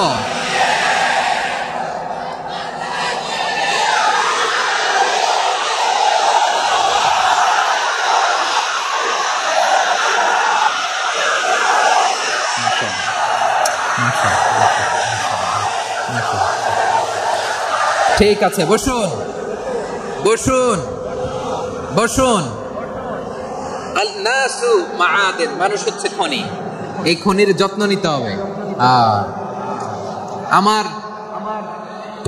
মা বাবা যারা এসেছেন, আপনার ছেলে মেয়ের যত্ন নেন। আপনার ছেলের মধ্যে যে কি পটেনশিয়াল আপনি জানেন না। আপনার এই ছোট্ট অবুঝ ছেলেটাই আগামী দিনের শায়েখ আহমদুল্লাহ হবে। আপনার হেফজখানায় পড়া ওই ছোট্ট ছেলেটাই আগামী দিনের আল্লামা মামুনুল হক হবে। আপনার ওই ছেলেটা আমির হামজা হবে, আব্দুল হাই সাইফুল্লাহ হবে। এভাবে বড় বড় আলেম হবে, তারা যুগশ্রেষ্ঠ আলেম হবে। সেই একদিন এই বাংলাদেশের পার্লামেন্টে যে বক্তব্য দিয়ে যশোরের পক্ষে কথা বলবে। আপনি জানেন না, কাউকে ছোট করবেন না, আপনি ওর কনফিডেন্স আপনি কমাবেন না, আপনি কমাতে পারেন না। প্যান্ডেলে আমার যে মা বোনেরা আছেন, ছেলে মেয়েদেরকে কখনো ছোট করে কথা বলবেন না। ও যে কোথায় যাবে আপনি জানেন না, আপনি মা হয়ে তাকে সাহস দেবেন, তার কল্পনার জগৎটাকে সাজাতে তাকে উৎসাহিত করবেন, ঠিক কিনা বলেন? আর আমার প্যান্ডেলের আমার প্রিয় শ্রদ্ধাশীলা মায়েরা বোনেরা, আপনারা তো আরো দামি সম্পদ। বিশ্বনবী বলেন, আর দুনিয়া কুল্লুহা মাতা। আল্লাহ আল্লাহ আল্লাহ। বিশ্বনবীর কথার ওজন দেখেন, আর দুনিয়া কুল্লুহা মাতা ওয়া খায়রু মাতা'আদ দুনিয়াল মারআতুস সালিহা। বিশ্বনবী বলেন, দুনিয়ায় যা দেখো সব আল্লাহর দেওয়া অ্যাসেট, মানে সম্পদ। আর এত অ্যাসেটের ভিড়ে সবচেয়ে শ্রেষ্ঠ সম্পদ হচ্ছে নেককার নারী। সুবহানাল্লাহ। ভাইয়েরা বোনের সাথে খারাপ আচরণ করো না, সন্তান মায়ের সাথে খারাপ আচরণ করো না। আমাদের মায়েরা আমাদের asset, they are our priceless asset. কারণ এই মায়েদের পেটে এসেছে আল্লাহর ওলিরা, এই মায়েদের পেটে এসেছে খান জাহান আলী, এই মায়ের পেটে এসেছে শাহজালাল ইয়ামানি, এই মায়ের পেটে এসেছে আল্লাহর সব নবীরা। নাকি নবীরা আকাশ থেকে ধপ করে জমিনে নেমে আসছে? মায়ের পেটে আসছে। এই মায়ের পেটগুলো খনি। আমার সম্মানিতা মায়েরা বোনেরা, নিজেকে ইসলাম দিয়ে সাজান, নিজেকে ইসলাম দিয়ে সাজান, নিজেকে পবিত্র রাখুন, নিজের আব্রু ইমান ইজ্জতের হেফাজত করুন, কোরআন পড়ুন, সুন্নাহ পড়ুন। আপনি জানেন না আপনার গর্ভে কে আসছে, কোন ক্ষণজন্মা পুরুষকে আল্লাহ তাআলা আপনার গর্ভে পাঠাবে আপনি জানেন না। মায়েরা নিজেদেরকে পবিত্র রাখুন, ইসলাম চর্চা করুন, কোরআন চর্চা করুন, নৈতিকতা দিয়ে নিজেকে সাজান। যশোরের জেনজি, নিজেদেরকে প্রস্তুত রাখো আগামীর বাংলাদেশের জন্য। নৈতিকতা, মোরালিটি, ভ্যালুস দিয়ে নিজেকে সাজাও, ইসলাম দিয়ে নিজেকে সাজাও। কারণ আগামীর বাংলাদেশ ইসলামের বাংলাদেশ। বাংলাদেশের আসল পরিচয় ইসলাম। বাংলাদেশের আসল পরিচয় কি? সবাই বলে না। বাংলাদেশের আসল পরিচয় কি? এই ইসলাম নিয়ে আমরা সংসদ ভবন সাজাবো, রাজি আছি না নাই? শেকড় ভুলে যাওয়া যাবে না। আমরা ধাপে ধাপে শারিয়া আইনের দিকে যাব ইনশাআল্লাহ, কিন্তু জঙ্গিবাদ দিয়ে নয়, কট্টরপন্থা দিয়ে নয়। আমরা ইন্টেলেকচুয়ালি, গ্রাজুয়ালি, ধাপে ধাপে শারিয়া আইনের দিকে মুভ করবো ইনশাআল্লাহ। বলো লিল্লাহি তাকবীর। এদেশের আসল পরিচয় সবাই বলে না, আওয়াজ করে, এদেশের আসল পরিচয়। এদেশে আজান শুনে সূর্য ওঠে শহর গ্রামে, এদেশে আজান শুনে সূর্য ডুবে সন্ধ্যা নামে, এদেশে সকল কাজে সবাই বলে বিসমিল্লাহ, এদেশে ভালো কিছু দেখে শুনে হাসি মুখে সবাই বলে মাশা আল্লাহ। সুবহানাল্লাহ, সুবহানাল্লাহ, সুবহানাল্লাহ, সুবহানাল্লাহ, সুবহানাল্লাহ, সুবহানাল্লাহ, সুবহানাল্লাহ, সুবহানাল্লাহ। ও নবীন তরুণ, তোমার কিসের এত ভয়? জেনে রেখো বাংলাদেশের আসল পরিচয়। বাংলাদেশের আসল পরিচয় ইসলাম। আওয়াজ তুলে বলো, আসল পরিচয় কি? এদেশে পরস্পরে দেখা হলে দেয় সালাম, এদেশে আমজনতার হৃদয় জুড়ে পাকালাম। ঠিক না? এদেশে বিপদ এলে সর্বজনে সর্বক্ষণে দোয়া পড়ে ইন্না লিল্লাহ, সুবহানাল্লাহ, সুবহানাল্লাহ, সুবহানাল্লাহ, সুবহানাল্লাহ। এদেশে আজান শুনে সূর্য ওঠে শহর গ্রামে, এদেশে আজান শুনে সূর্য ডোবে সন্ধ্যা নামে, এদেশে সকল কাজে সবাই বলে বিসমিল্লাহ, এদেশে ভালো কিছু দেখে শুনে হাসি মুখে সবাই বলে মাশা আল্লাহ। সুবহানাল্লাহ, আওয়াজ করে সুবহানাল্লাহ, সুবহানাল্লাহ, সুবহানাল্লাহ, সুবহানাল্লাহ। সবাই একসাথে সুবহানাল্লাহ, সুবহানাল্লাহ, সুবহানাল্লাহ, সুবহানাল্লাহ। এদেশের আসল পরিচয় কি? আওয়াজ করে বলতে ভয় লাগে। এদেশের আসল পরিচয় কি? ইসলাম দিয়ে আমাদের সংসদ ভবন চলুক, আমরা চাই কি চাই না? বঙ্গভবনে লা ইলাহা ইল্লাল্লাহর পতাকা উড়ুক, আমরা চাই কি চাই না? প্রতিটি জেলা অফিসে, ডিসি অফিসে লা ইলাহার পতাকা ঝুলুক, আমরা চাই কি চাই না? কারা কারা চাই হাত তুলে আল্লাহর দেখায়।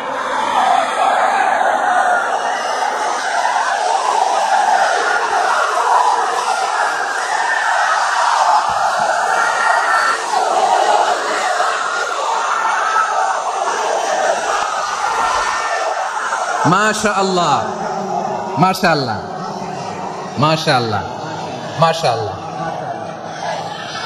যশোর, আওয়াজ করে বলো, ভালো মানুষ না খারাপ মানুষ?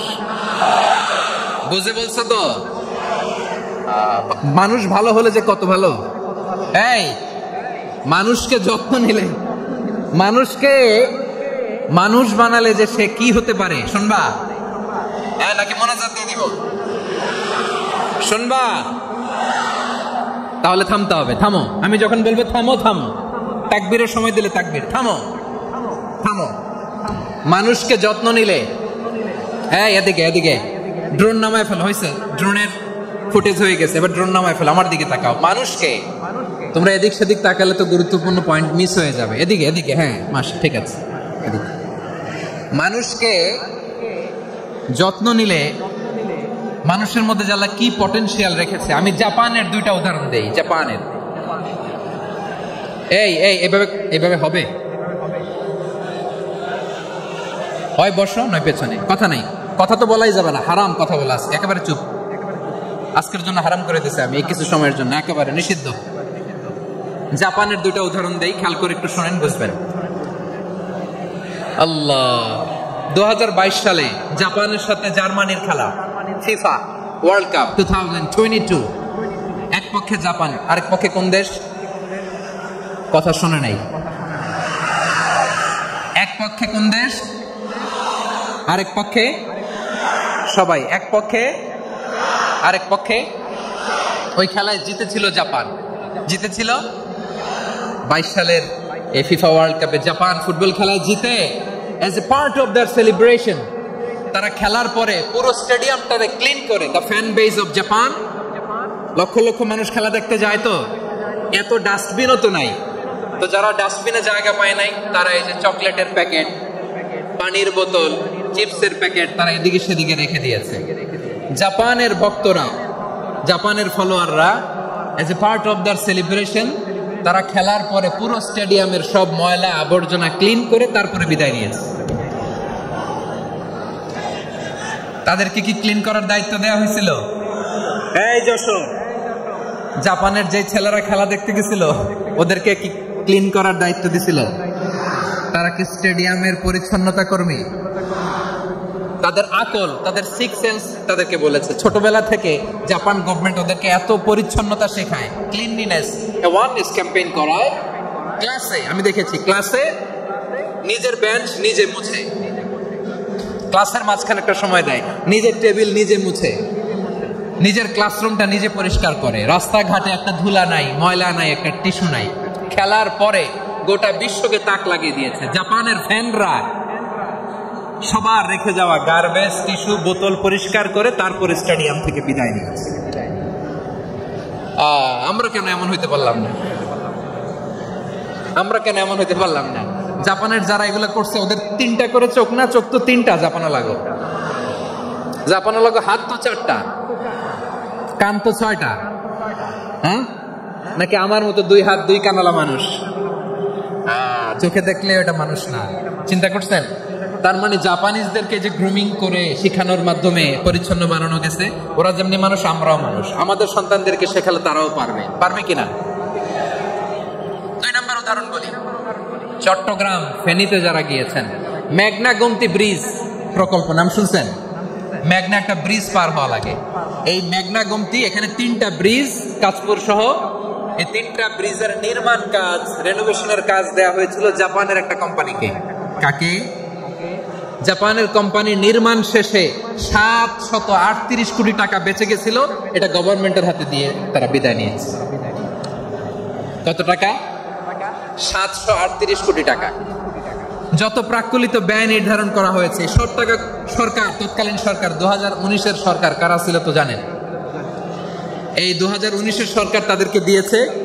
তারা রিনোভেশন নির্মাণ শেষে 738 কোটি টাকা অতিরিক্ত বেঁচে গেছিল, এটা আবার গভর্নমেন্টের হাতে বুঝাই দিয়ে তারা বিদায় নিচ্ছে। আমরা কেন এমন হইতে পারলাম না? জাপানের ওরাও মানুষ, আমরাও মানুষ।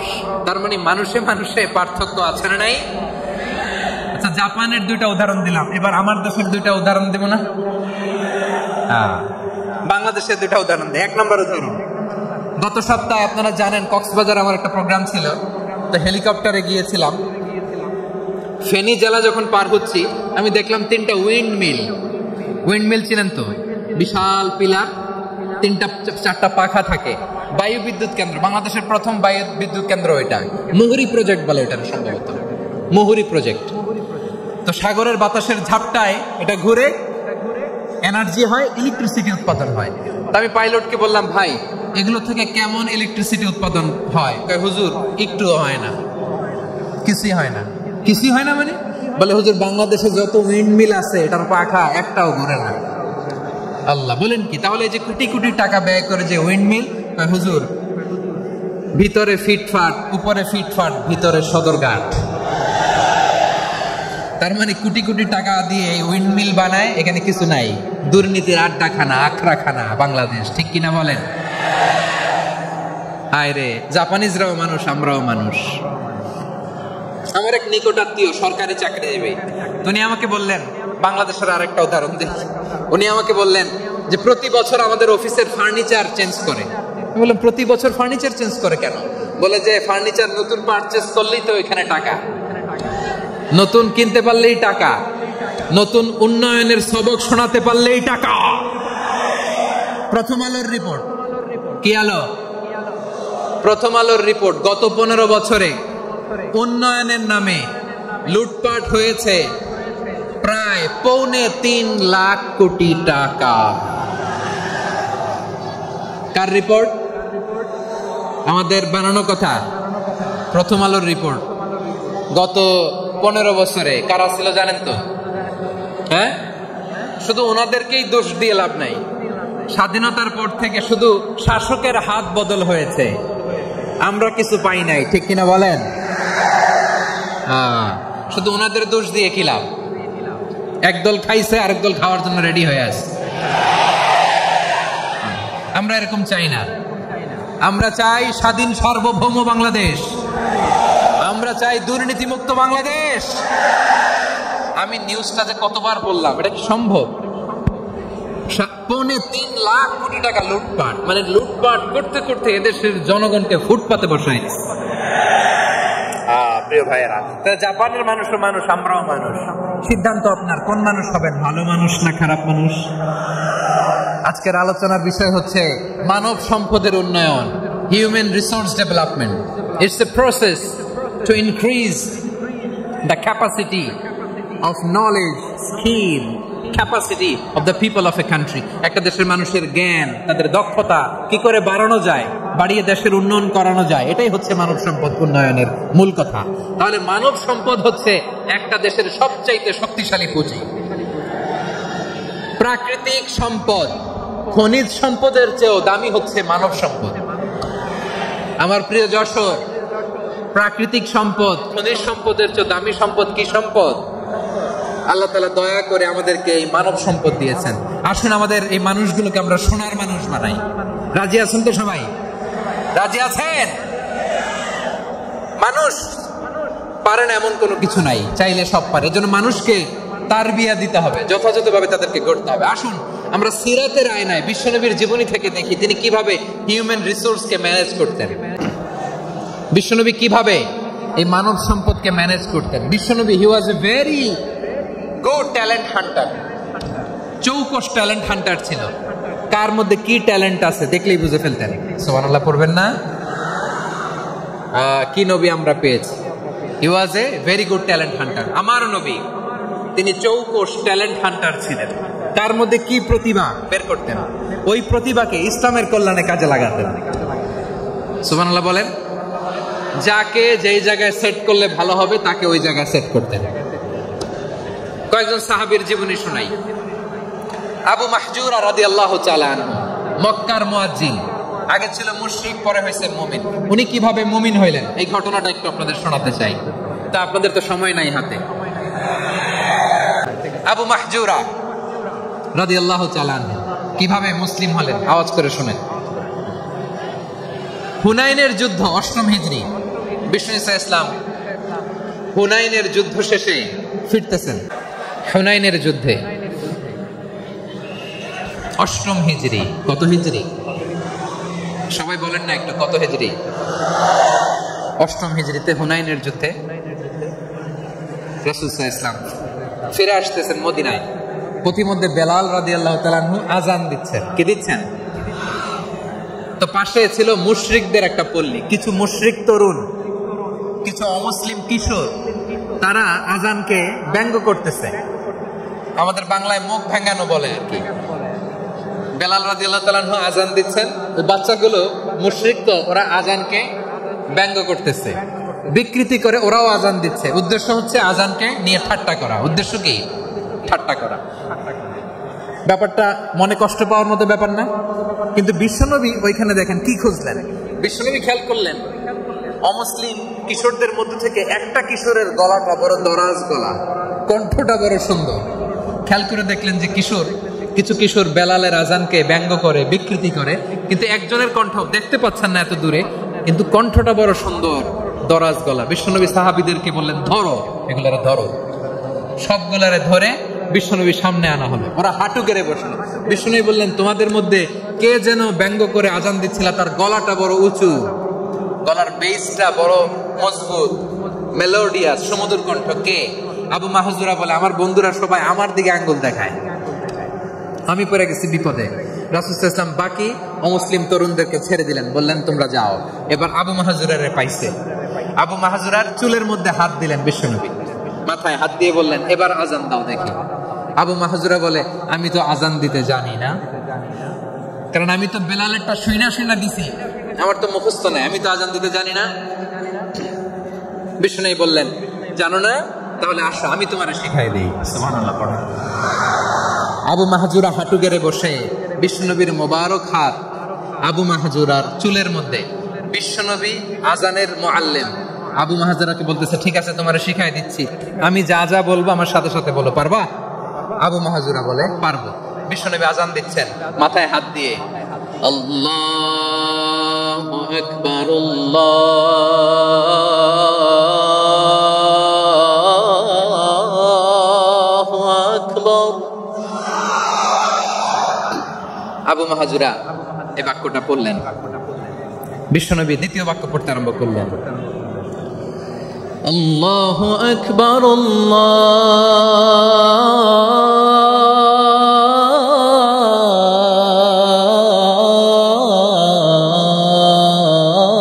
আল্লাহু আকবার।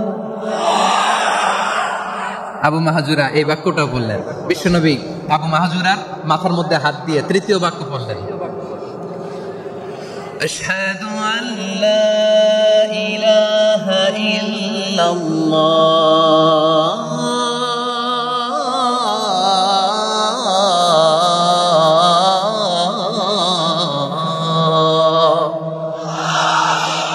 আবু মাহজুরা তৃতীয় বাক্য পড়লেন। বিশ্বনবী একটা বাক্য পরে আবু মাহজুরা পরে, বিশ্বনবী পরে আবু মাহজুরা পরে। আবু মাহজুরা কিন্তু অমুসলিম, মুশরিক। আবু মাহজুরা বলে, এক একটা বাক্য পড়ি আমার কলিজাটা গলে ঠান্ডা হয়ে যায়। এতদিন মোহাম্মদকে গালি দিতাম, এখন মোহাম্মদ আমার মাথায় যখন হাত রাখছে আমার সারা শরীর ঠান্ডা হয়ে গেছে। বিশ্বনবী আযান শেখাচ্ছেন, একটা একটা বাক্য পড়ে আবু মাহজুরাও পড়ে, বিশ্বনবী পড়ে, আবু মাহজুরাও পড়ে। পুরো বাক্যগুলো যখন শেষ, আযান শেষ, আবু মাহজুরাও যখন পুরো আযান পড়লেন, আবু মাহজুরা বললেন, এতদিন মোহাম্মদের চেহারা দেখলে আমার ঘৃণা লাগতো, আজ থেকে মোহাম্মদের চেহারার চেয়ে প্রিয় চেহারা আমার কাছে নাই। আবু মাহজুরা বললেন, ও মুহাম্মদ, আযানের বাক্য তো আপনি আমারে শেখালেন, এখানেই শেষ করবেন না, আপনি আমারে পড়ায় দেন, লা ইলাহা ইল্লাল্লাহু মুহাম্মাদুর রাসূলুল্লাহ সাল্লাল্লাহু আলাইহি ওয়াসাল্লাম। বিশ্বনবীর সাথে দাঁড়িয়ে উনি শাহাদা পড়ে মুসলমান হয়ে গেলেন। এবার আবু মাহজুরা বলে, ইয়া রাসূলুল্লাহ, ইয়া হাবিবাল্লাহ, আমি মুমিন হয়েছি, মুসলমান হয়েছি, আপনার কাছ থেকে আযান শিখার সৌভাগ্য আমি লাভ করেছি। নবী আমার কণ্ঠের বড় তারিফ করেছেন, আপনি আমার আযানকে আপনি পছন্দ করেছেন। একটা জিনিস আপনার কাছে চাই, আপনি আমাকে মক্কার মসজিদুল হারামের মুয়াজ্জিন হিসেবে অ্যাপয়েন্ট করে দেন। বিশ্বনবী সাল্লাল্লাহু আলাইহি ওয়াসাল্লাম বললেন, যাও আবু মাহজুরা, আমি তোমাকে পৃথিবীর শ্রেষ্ঠতম মসজিদ মক্কার মসজিদুল হারামের মুয়াজ্জিন হিসেবে অ্যাপয়েন্ট করে দিলাম। দেখছেন কিভাবে ট্যালেন্ট হান্টিং করতে হয়, কিভাবে হিউম্যান রিসোর্স মানব সম্পদকে ব্যবহার করতে হয়। আসছিল আযানকে ভেঙাইতে, আসছিল কেন? আজানকে ব্যঙ্গ করার জন্য, বিকৃত করার জন্য। আজানকে বিকৃত করতে যে ইসলামের সবচেয়ে শ্রেষ্ঠ মসজিদের মুয়াজ্জিন হয়ে গেল। পড়েন সুবহানাল্লাহ।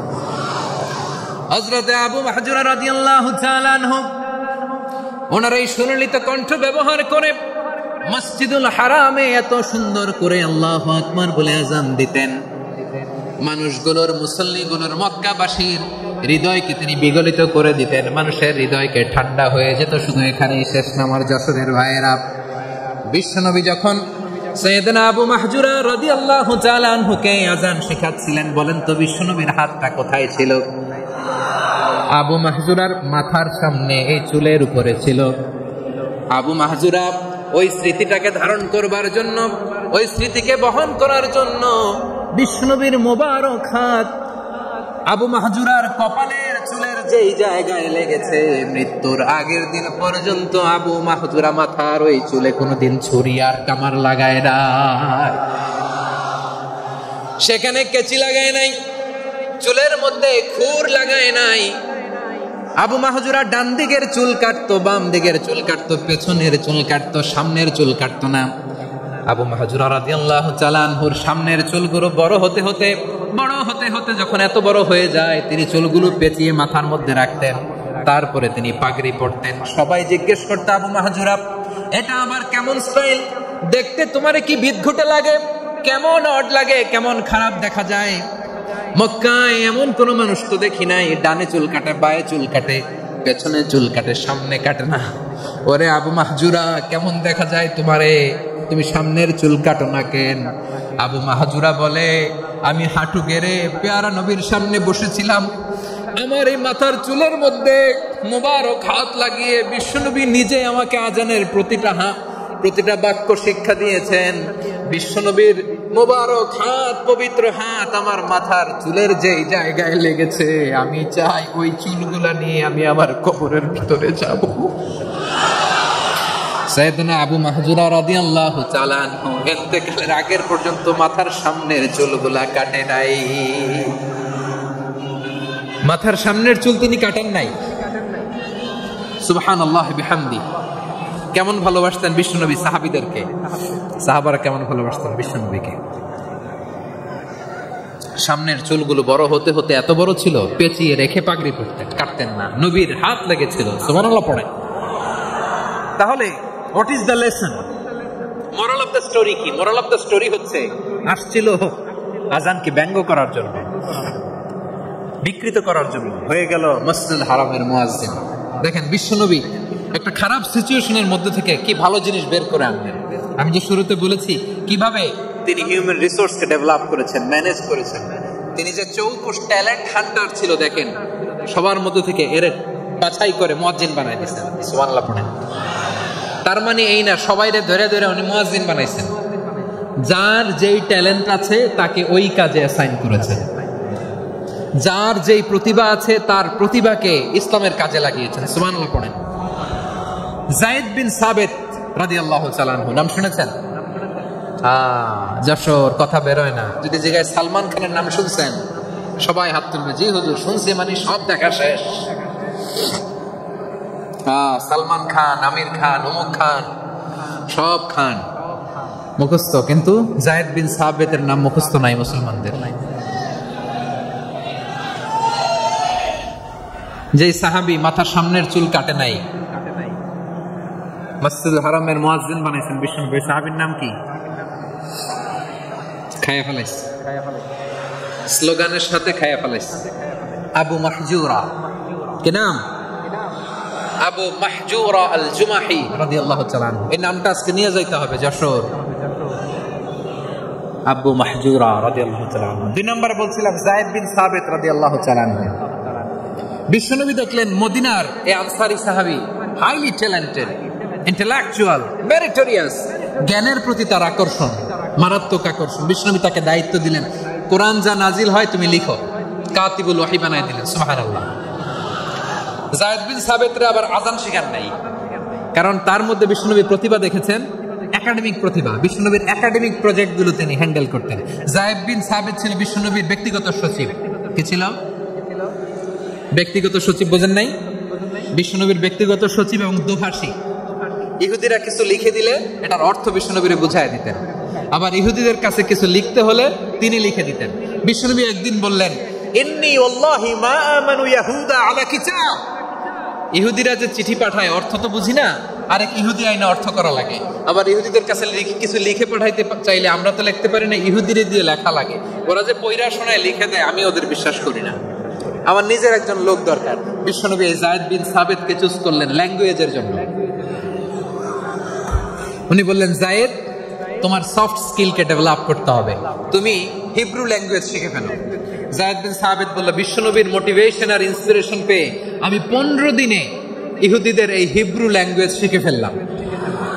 শুধু শিখে ফেললাম না, হাত্তা হাদিকতু, even I became master in the language.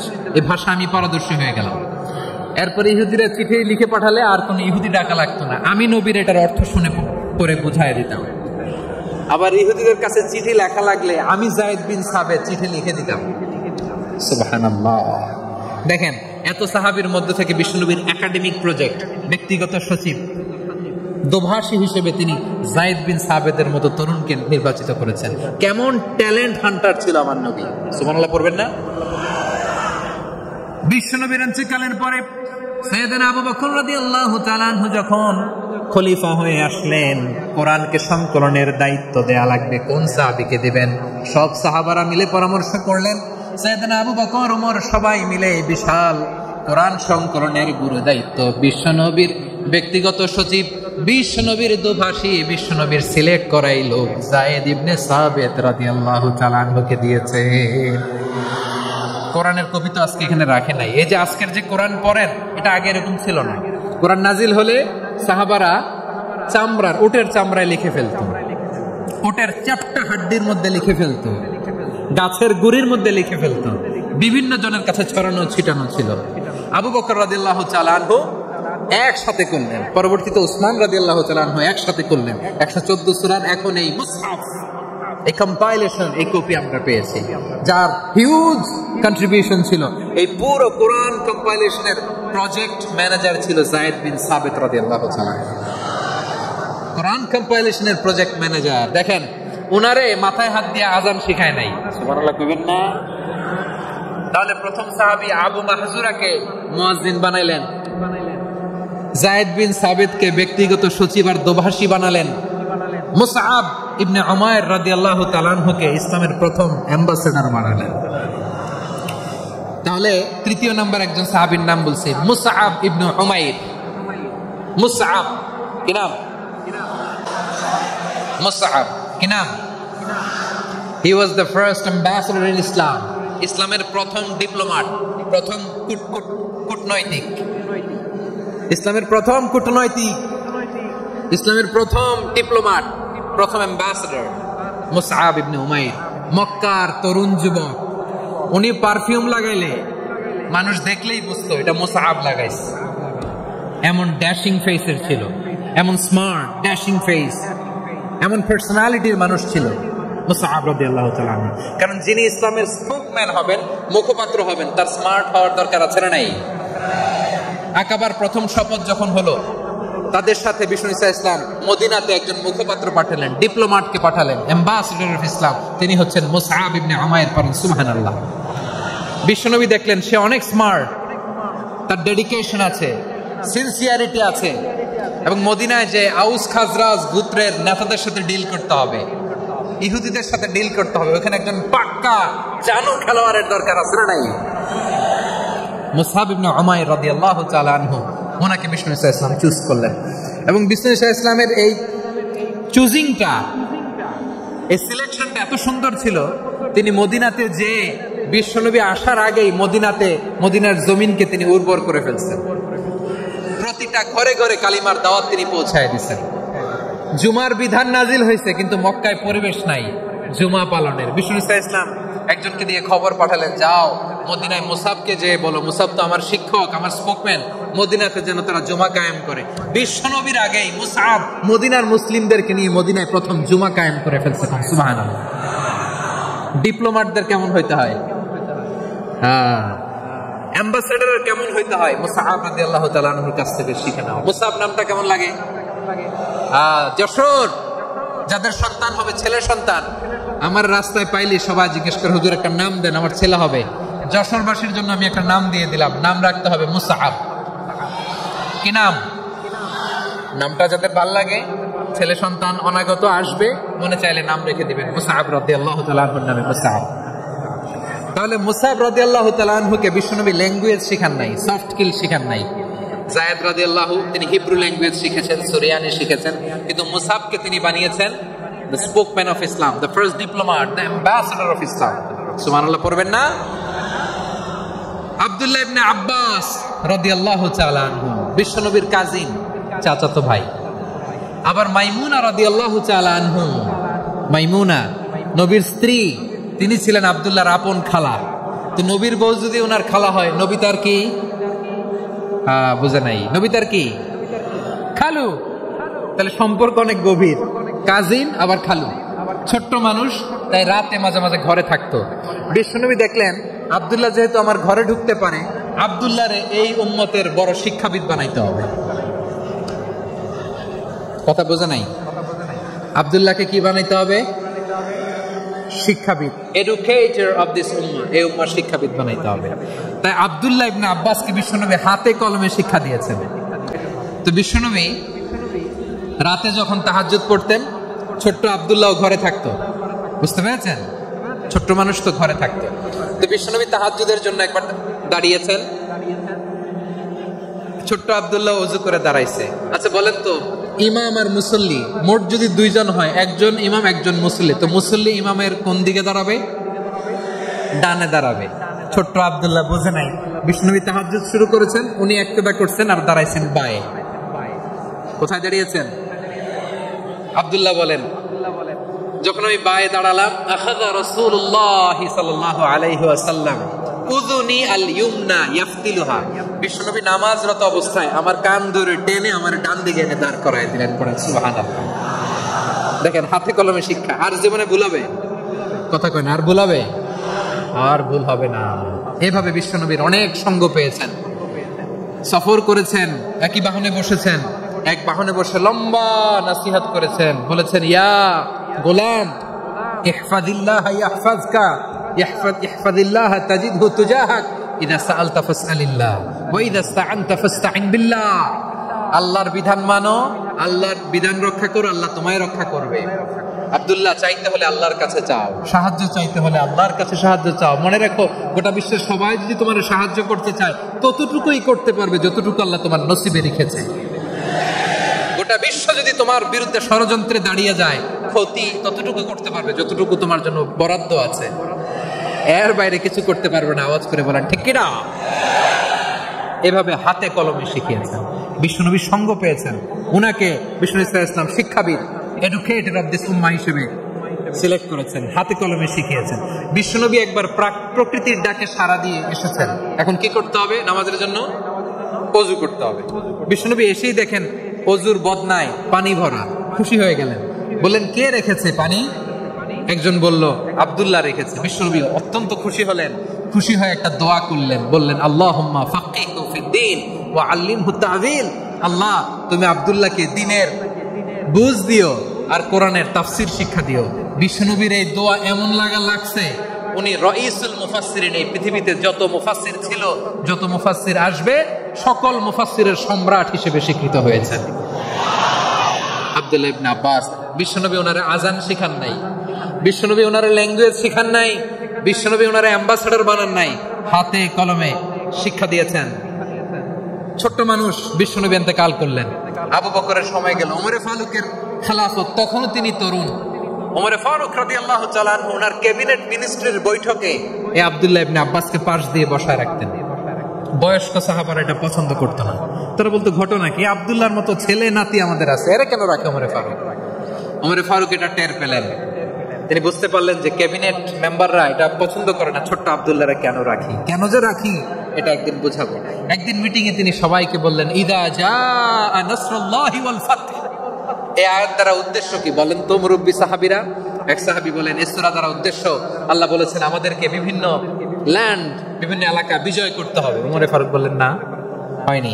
আরেকজন বললেন বিজয় হওয়ার পর আমাদের বেশি বেশি আল্লাহর বরত্বের ঘোষণা দিতে হবে, এটা উদ্দেশ্য। উমরে ফারুক বললেন, না হয় নাই, যারা জিজ্ঞেস করেন কেউ পারে না।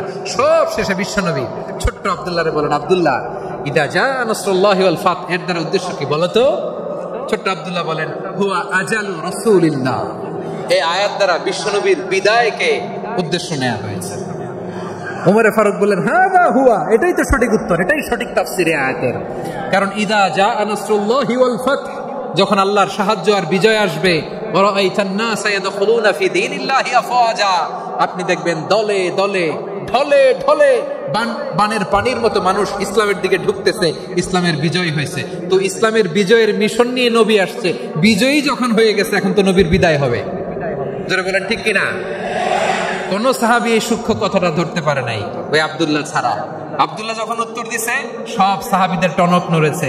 এরপর থেকে কোন ক্যাবিনেট মিটিং এ আর কোন সাহাবারা কোনো প্রশ্ন করে নাই, আওয়াজ করে পড়েন সুবহানাল্লাহ।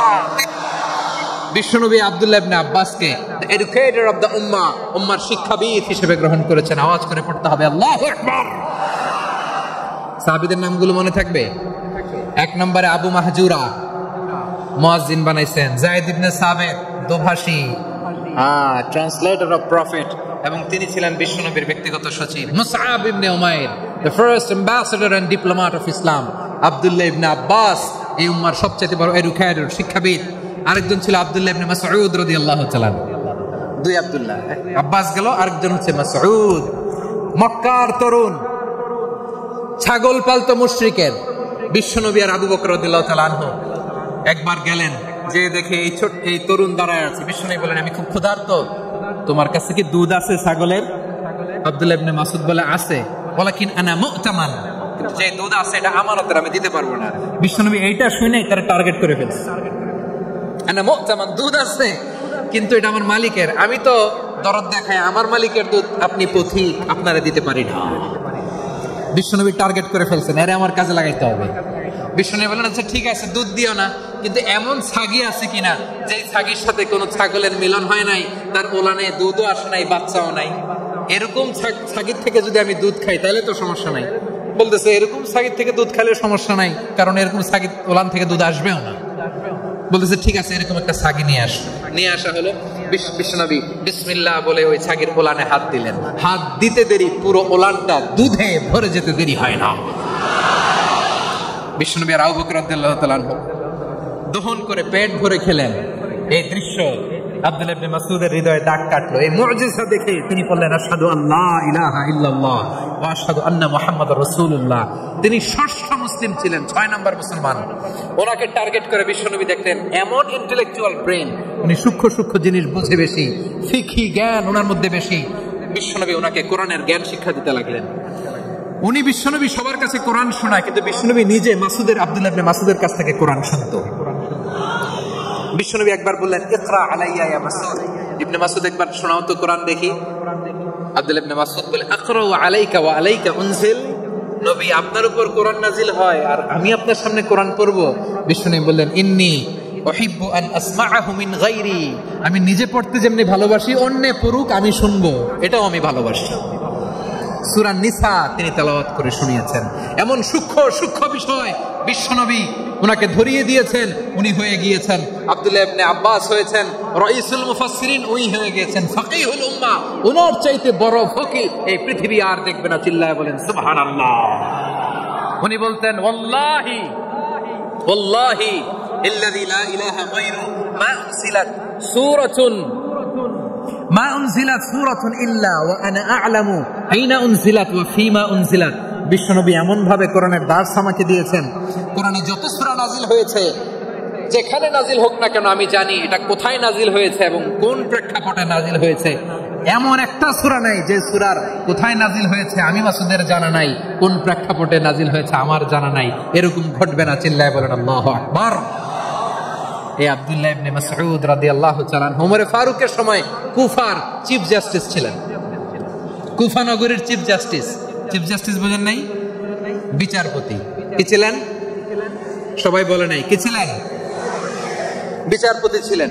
এবং ওনার যে ফিকহি জ্ঞানের ধারা, এটাই আলকামা, ইব্রাহিম আন-নাখঈ, হাম্মাদ ইবনে সুলাইমান হয়ে ইমাম আবু হানিফা পর্যন্ত পৌঁছেছে। এবং ওনার ফিকহি জ্ঞানের ধারাই হানাফি মাযহাবে অ্যাকসেপ্ট হয়েছে। আজও এগুলো হানাফি মাযহাবে চর্চিত হয়। হানাফি মাযহাবের সব ফিক আব্দুল্লাহ ইবনে মাসউদের ফিকহি জ্ঞানের ধারা থেকে নেওয়া হয়েছে। চিল্লায় পড়েন সুবহানাল্লাহ। তাহলে ওনাকে বিশ্বনবী বানিয়েছেন জুরিস্ট, আইনবিদ, ফকিহ। ওনারে আজান শিখান নাই। হিউম্যান রিসোর্স ডেভেলপমেন্ট কিভাবে করবেন, মানব সম্পদের উন্নয়ন কিভাবে করতে হয়, কিভাবে যার যেখানে প্রতিভা কাজে লাগাতে হয় উনি দেখিয়েছেন। সুবহানাল্লাহ পড়বেন না? খালিদ বিন ওয়ালিদ নাম শুনছেন? কে কে শোনেন নাই হাত তোলেন। কি ছিলেন? বীর যোদ্ধা ছিলেন খালিদ বিন ওয়ালিদ। কিন্তু তিনি ইসলাম ধর্ম গ্রহণ করেছেন অনেক দেরিতে, 8ম হিজরিতে। তার মানে 8ম হিজরির আগে উনি মুশরিকদের পক্ষে লড়াই করেছেন। ওনার হাতে কত মুসলিম সাহাবী যে নিহত হয়েছে হিসাব নাই।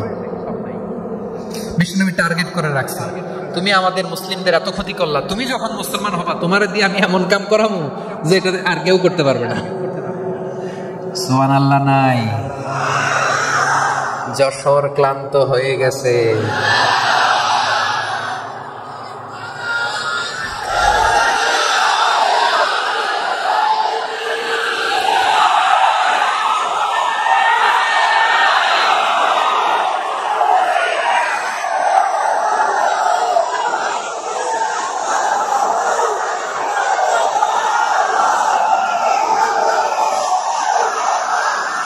মাশাআল্লাহ, বসুন।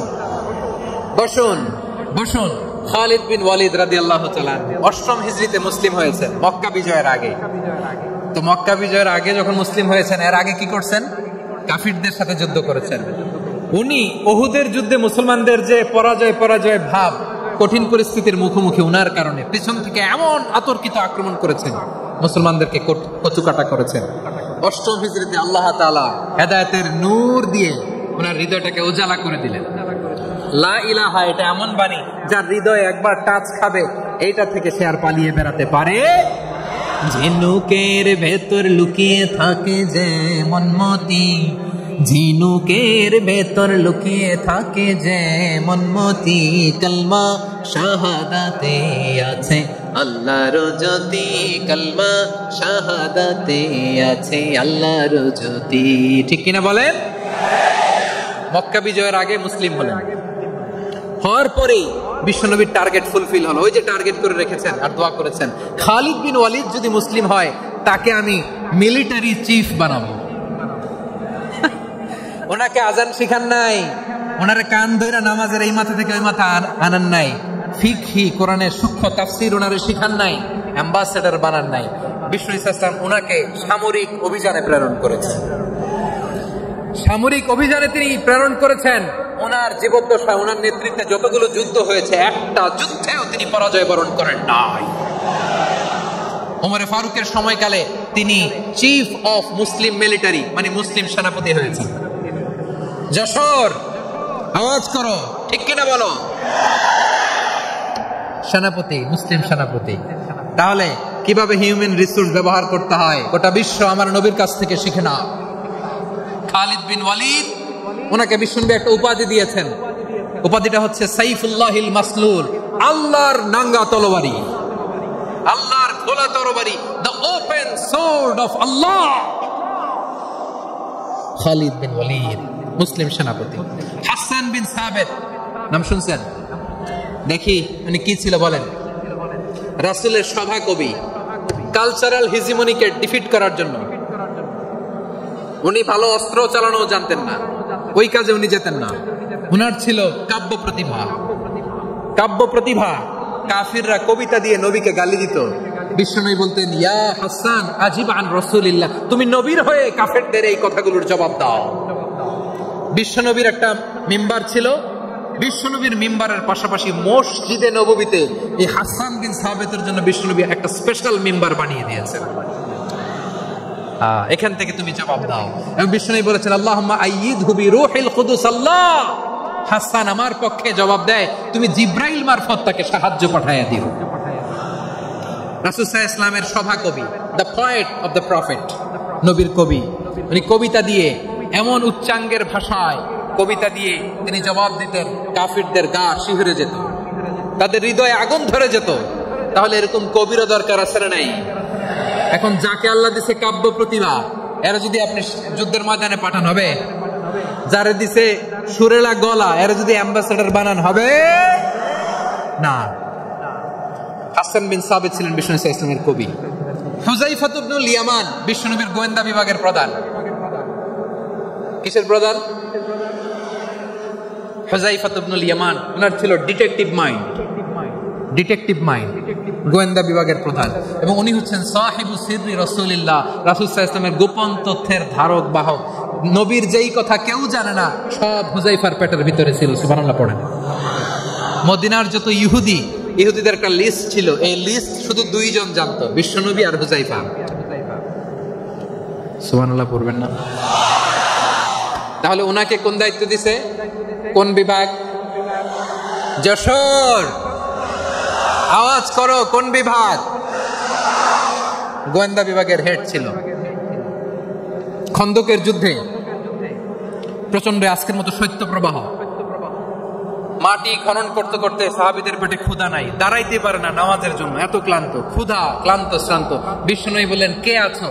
এই কঠিন শীত, এই ভয় আর ক্ষুধার মধ্যেও খন্দকের পরীক্ষার টপকে শত্রু শিবিরে যে আমাকে তথ্য দিবা, কে আছো? কারো গায়ে শক্তিই নাই যে দাঁড়াবে, কেউ দাঁড়ায় না।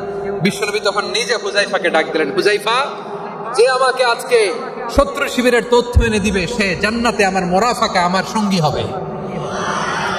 হুযায়ফা রাদিয়াল্লাহু ইবনুল ইয়ামান জীবনের ঝুঁকি নিয়ে এই ক্ষুধা, শৈত্য প্রবাহ, কোল্ড ওয়েভস কে উপেক্ষা করে পরীক্ষা টপকে শত্রু শিবিরে যে সবার কথাগুলো চুপে চুপে শুনে বিশ্বনবীর দরবারে এসে গোয়েন্দাদের মতো তথ্য সরবরাহ করেছে। বিশ্বনবীর গোয়েন্দা বিভাগের প্রধান হুযায়ফা ইবনুল ইয়ামান ইন্টেলিজেন্স বিভাগ চালাতেন। মুনাফিকদের নাম ওনার কাছে ছিল। মুআয ইবনে জাবাল মদিনা রাষ্ট্রের সবচেয়ে সিনিয়র আমলা ছিলেন। আমলাতন্ত্র চিনেন তো? প্রশাসনিক কাজ যারা চালায়, অ্যাডমিনিস্ট্রেশন বোঝেন না? The department of administration. মদিনার রাষ্ট্রের সিনিয়র আমলা মুআয ইবনে জাবাল মুতাখাসসিসুন ফিল হালাল ওয়াল হারাম, হালাল হারামের স্পেশালিস্ট ছিলেন। বিশ্বনবী উনাকে ইয়ামানের গভর্নর করে পাঠাইছে। বলেছেন, ইন্নাকা তা'তি কওমান আহলা কিতাব, এমন গোষ্ঠীর কাছে যাবা যারা ইহুদি নাসারা, আগে শাহাদা পড়লে এরপরে নামাজের দাওয়াত দিও, নামাজ পড়লে যাকাতের দাওয়াত দিও। গভর্নরের অ্যাটিটিউড যেমন থাকে তেমন অ্যাটিটিউড ধরে রাখে। সুবহানাল্লাহ পড়েন। তাহলে মুআয ইবনে জাবালকে দিয়ে বিশ্বনবী কবিতা লেখায় নাই, চিঠি লেখায় নাই, আযান দেওয়ায় নাই। সুবহানাল্লাহ পড়বেন না? সব শেষ সাহাবী বলি আবু হুরায়রা রাদিয়াল্লাহু তাআলা, নাম শুনছেন? বিড়ালের বাবা। কি করতেন? খালি হাদিস মুখস্থ করতেন। উনি বলতেন, আলজামু রাসূলুল্লাহ আলা মিলই বাতনি, আমার শুধু পেটের ক্ষুধার বন্দোবস্ত হইলে আমি নবীর সঙ্গ ছাড়তাম না। আমার আনসার সাহাবারা ক্ষেত খামারের কাজ করতো, আমার মুহাজির সাহাবারা ব্যবসা করতো, আর আমি নবীর সাথে সাথে থাকতাম। শুধু সকাল বিকাল দুই বেলা যদি আমার খাবারের বন্দোবস্ত হয়, আমি আর নবীর লক ছাড়ি না। সুবহানাল্লাহ কইবেন না? 5374টা হাদিস তিনি বর্ণনা করেছেন। সবচেয়ে বেশি হাদিস বর্ণনাকারী সাহাবী। হাদিস প্রিজার্ভেশনের কাজে বিশ্বনবী ওনাকে কাজে লাগিয়েছেন। উনি একদিন বলেন, ইয়া রাসূলুল্লাহ আসমাউ মিনকা কাসীরান ফালা আহফাজু, নবী অনেক কথা শুনি আমার মনে থাকে না। বিষ্ণু বললেন, তাই?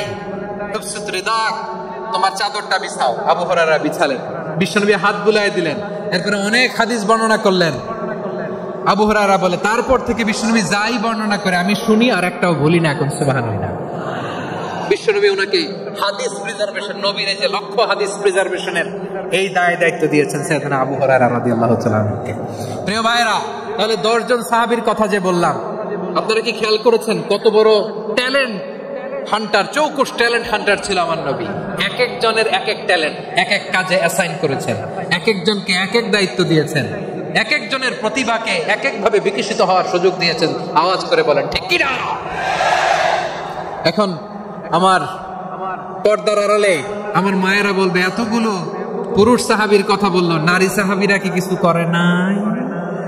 হ্যাঁ, একজন নারী সাহাবীর কথা বলে মোনাজাত হবে, দোয়া ছাড়া কেউ যাব না। রুফাইদা আল আসলামিয়া রাদিয়াল্লাহু তাআলা আনহা, ওনার বাবার নাম সাআদ আল আসলামি। বিশ্বনবী কি খেয়াল করলেন দেখেন, সাআদ ছিল মদিনার বড় ডাক্তার, এই নারী সাহাবী রুফাইদা বাবার কাছ থেকে চিকিৎসা বিদ্যা শিখেছেন।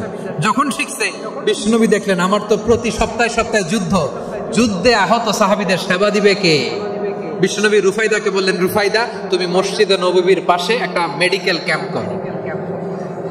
এই যে সাকিনা আদ্দিন মেডিকেলের আমার ছাত্রী বন্ধুরা শুনে রাখো, তোমাদের আইকন হচ্ছে রুফাইদা আল ইসলামিয়া।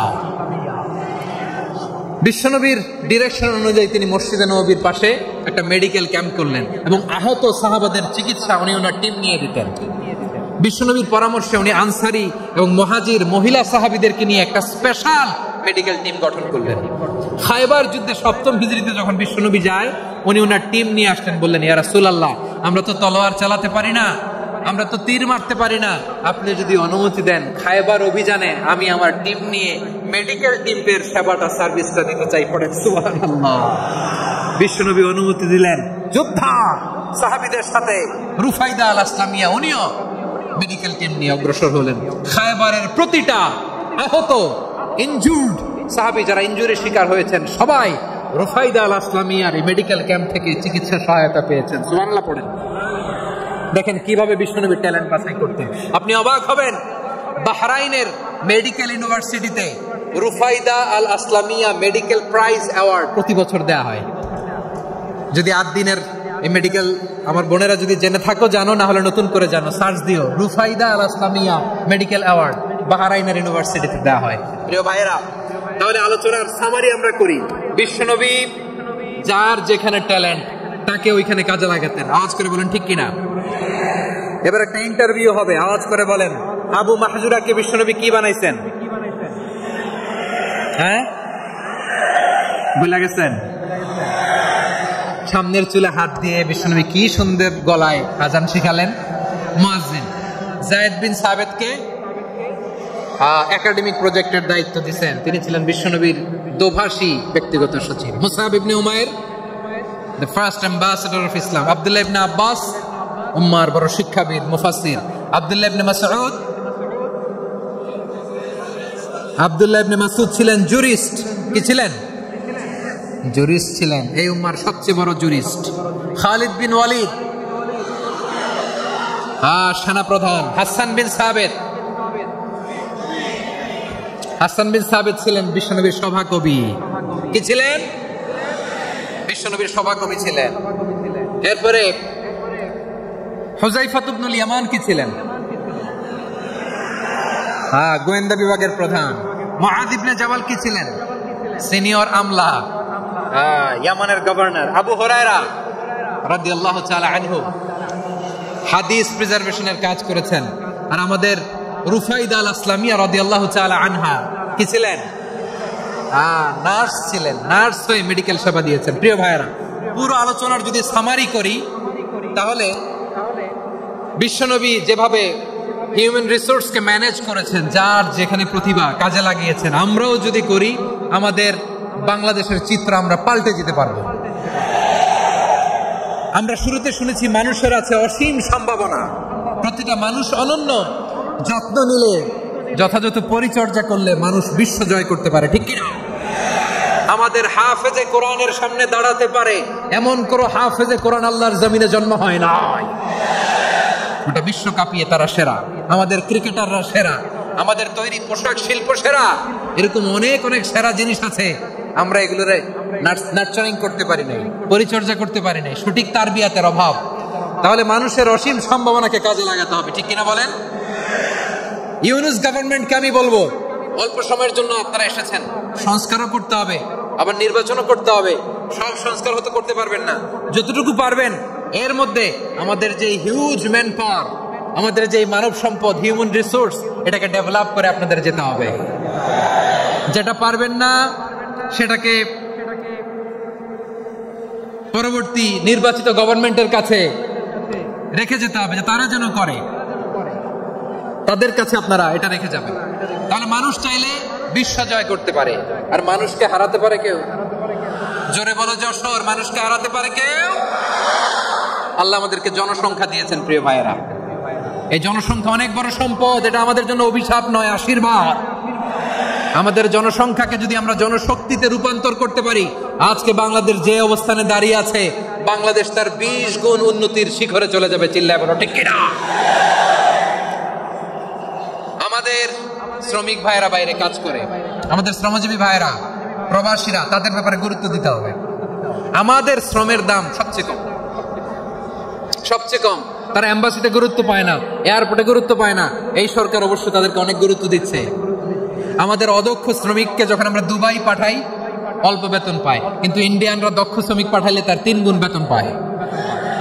আমরা আমাদের শ্রমিকদেরকে অদক্ষ ভাবে আর পাঠাতে চাই না, দক্ষ শ্রমিক পাঠিয়ে আমরা রেমিটেন্সের বন্যা বইয়ে দেব। আমাদের শ্রমিকদের পাঠানো রেমিটেন্সের টাকায় সচল থাকে আমার দেশের অর্থনীতির চাকা। তাদেরকে সবচেয়ে গুরুত্ব দিতে হবে। আমরা পেয়েছি ফ্রিডম ফাইটার, মুক্তিযোদ্ধা, আর আমার প্রবাসী ভাইরা হচ্ছে রেমিটেন্স ফাইটার। জোরে বলো ঠিক কিনা? তাহলে আমাদের এই জনশক্তিকে জনসম্পদে ট্রান্সফর্ম করতে হবে, ঠিক কিনা বলেন? সরকার জনগণকে এভাবে পলিশ করতে হবে। মা বাবারা ছেলে মেয়েদের মধ্যে কার কোন যোগ্যতা তাকে ওইভাবে কাজে লাগাতে হবে। সবার A+ পাওয়ার কোনো দরকার নাই। আমাদের দেশে একটা টেন্ডেন্সি আছে, পরীক্ষায় A+ না পাইলে কই তুই কি করলি, পাশের বাড়ির ছেলে A+ পাইছে, যা ওর পা ধোয়া পানি খা। কি খা? তা আমি ভাবছি যে পা ধোয়া A+ পাওয়া ছেলেদের পা ধোয়া পানির একটা পানির ব্র্যান্ড বানাইতে হবে। এরকম লেখা থাকবে, A+ পাওয়া ছেলেদের পা ধোয়া পানি। খাওয়া নাই, এগুলার খাওয়া নাই। ওরে আল্লাহ A+ পাওয়ার জন্য বানাইছে, আর আপনার ছেলেকে এই A+ গুলারে নিয়ন্ত্রণ করার জন্য আল্লাহ বানাইছে। ওকে দিয়ে আল্লাহ কি করবে আপনি জানেনই না। একটা A+, একটা A গ্রেড একটা মানুষের জীবনকে ঠিক করে দিতে পারে না। আপনার ছেলেকে আল্লাহ অন্যদিকে যোগ্যতা দিয়েছে। ওদের মনোবল ভাঙবেন না, খবরদার, খবরদার। ছেলে মেয়েদের মনোবল ভাঙবেন না। যাকে দিয়ে যেটা হবে তাকে দিয়ে সেটা করতে হবে, তার প্রতিভাকে সেভাবে কাজে লাগাতে হবে। তাহলে বাংলাদেশ, আমাদের এই জনসংখ্যা জনসম্পদে রূপান্তরিত হবে। আমাদের সরকারের তত্ত্বাবধানে আমাদের 18 কোটি জনগণ দক্ষ জনশক্তিতে রূপান্তরিত হোক। আমরা চাই কি চাই না? আমরা ভালো মানুষ, শ্রেষ্ঠ মানুষ হতে চাই কি চাই না? ওই জাপানিজদের মতো সৎ, ওই ইউরোপিয়ানদের মতো কালচার্ড। আমাদেরকে আল্লাহ তাআলা কোরআন সুন্নাহ অনেক কিছু দিয়েছেন। যেহেতু বর্তমানে আমরা দেখছি তারা সৎ, তাদের মধ্যে ভ্যালু আছে, সেগুলো আমাদের মধ্যে আনার দরকার আছে না নাই? আর ইসলাম দিয়ে আমাদের জীবনকে সাজাতে হবে, ইসলাম দিয়ে আমার পরিবারকে সাজাতে হবে। ইসলাম থেকে, কোরআন থেকে প্রেসক্রিপশন না নিলে জীবন সুন্দর হবে না। কোরআন থেকে প্রেসক্রিপশন না নিলে সমাজ সুন্দর হবে না। কোরআনের প্রেসক্রিপশন না মানলে রাষ্ট্র সুন্দর হবে না। কোরআনের প্রেসক্রিপশন অ্যাপ্লাই না করলে শুধু দুর্নীতি দমন কমিশন দিয়ে দুর্নীতি বন্ধ করা যাবে না। এজন্য কোরআনের আইন আমরা চাই কি চাই না? প্রিয় ভাইয়েরা, হিউম্যান রিসোর্স ডেভেলপমেন্ট, মানব সম্পদের উন্নয়ন, আমাদের সরকার যেন এদিকে নজর দেয়। আমরা যেন এই ব্যাপারে যত্নবান হয়ে উঠি। যাকে আল্লাহ যে যোগ্যতা দিয়েছে, এই যোগ্যতা দিয়ে আমরা যেন ইসলামের জন্য, দেশের জন্য কাজ করি। আমরা যেন আমাদের স্কিল ডেভেলপ করি, আমাদের পটেনশিয়ালকে ডেভেলপ করি। মোরালিটি, ভ্যালিউজ নিয়ে শাইখ আহমদুল্লাহ আলোচনা করেছেন। এগুলো দিয়ে যেন আমরা আমাদেরকে সাজাই। আল্লাহ তাআলা আমাদের দেশকে তুমি নিরাপদ করো, আমরা পড়ি আমিন। আল্লাহ আমার 18 কোটি জনগণকে তুমি জনশক্তিতে রূপান্তরিত করো, আমিন। আল্লাহ আমরা হাতে হাত রেখে, কাঁধে কাঁধ মিলিয়ে, ভাইয়ে ভাইয়ে যেন এই দেশকে গড়তে পারি, আল্লাহ তুমি তৌফিক দান করো, আমরা পড়ি আমিন। আমার প্রিয় মহিউদ্দিন ভাই বলেছেন, হুজুর এমন একটা ঘোষণাপত্র দিয়ে যাবেন আজকের এই ঐতিহাসিক যশোরের প্রোগ্রামে, যেটা গোটা বাংলাদেশে মানুষ এটার উপর আমল করে। আমি যে কথাটা বলেছি এটাই, আসুন আমরা আমাদের জনসংখ্যাকে জনসম্পদে ট্রান্সফর্ম করি। আমাদের জনসংখ্যাকে আমরা যেন জনশক্তিতে রূপান্তরিত করি। জনসংখ্যাকে ট্রান্সফর্ম করে জনশক্তি দিয়ে আমরা যেন আগামীর বাংলাদেশ, স্বাধীন বাংলাদেশ 2.0 কে গড়ে তুলি। আল্লাহ তাআলা আমাদের সবাইকে কথাগুলো বোঝার, আমল করার তৌফিক দান করুন। এই জেনজি, ক্ষমা করে দিও আমাকে, অনেক ধমক দিছি, বকা দিছি। আল্লাহ তোমাদেরকে করুক, কবুল করুক, যশোরবাসীকে কবুল করুক, আর দিনকে কবুল করুক, এই মেডিকেল কলেজকে কবুল করুক, ইসলামের জন্য বাঁধ ভাঙা এই জোয়ার এবং উচ্ছ্বাসকে আল্লাহ তাআলা কবুল করুক। হাযা মা ইনদি ওয়াল ইলমু ইনদাল্লাহ আলাইহি তাওয়াক্কালতু ওয়া ইলাইহি উনীব। সুবহানাকাল্লাহুম্মা ওয়া বিহামদিকা আশহাদু আল লা ইলাহা ইল্লা আনতা আস্তাগফিরুকা ওয়া আতুবু ইলাইক। আল্লাহুম্মা আমিন। রব্বানা যালামনা আনফুসানা ওয়া ইল্লাম তাগফির লানা ওয়া তারহামনা লানাকুনান্না মিনাল খাসিরিন রব্বানা আতিনা ফিদ দুনিয়া হাসানাতাও ওয়া ফিল আখিরাতি হাসানাতাও ওয়া কিনা আযাবান নার। বিশাল আকাশের মালিক, বিশাল জমিনের মালিক, তোমার আকাশ বাতাসের তুলনায় আমাদের হাত দুইটা বড় ছোট্ট রে আল্লাহ।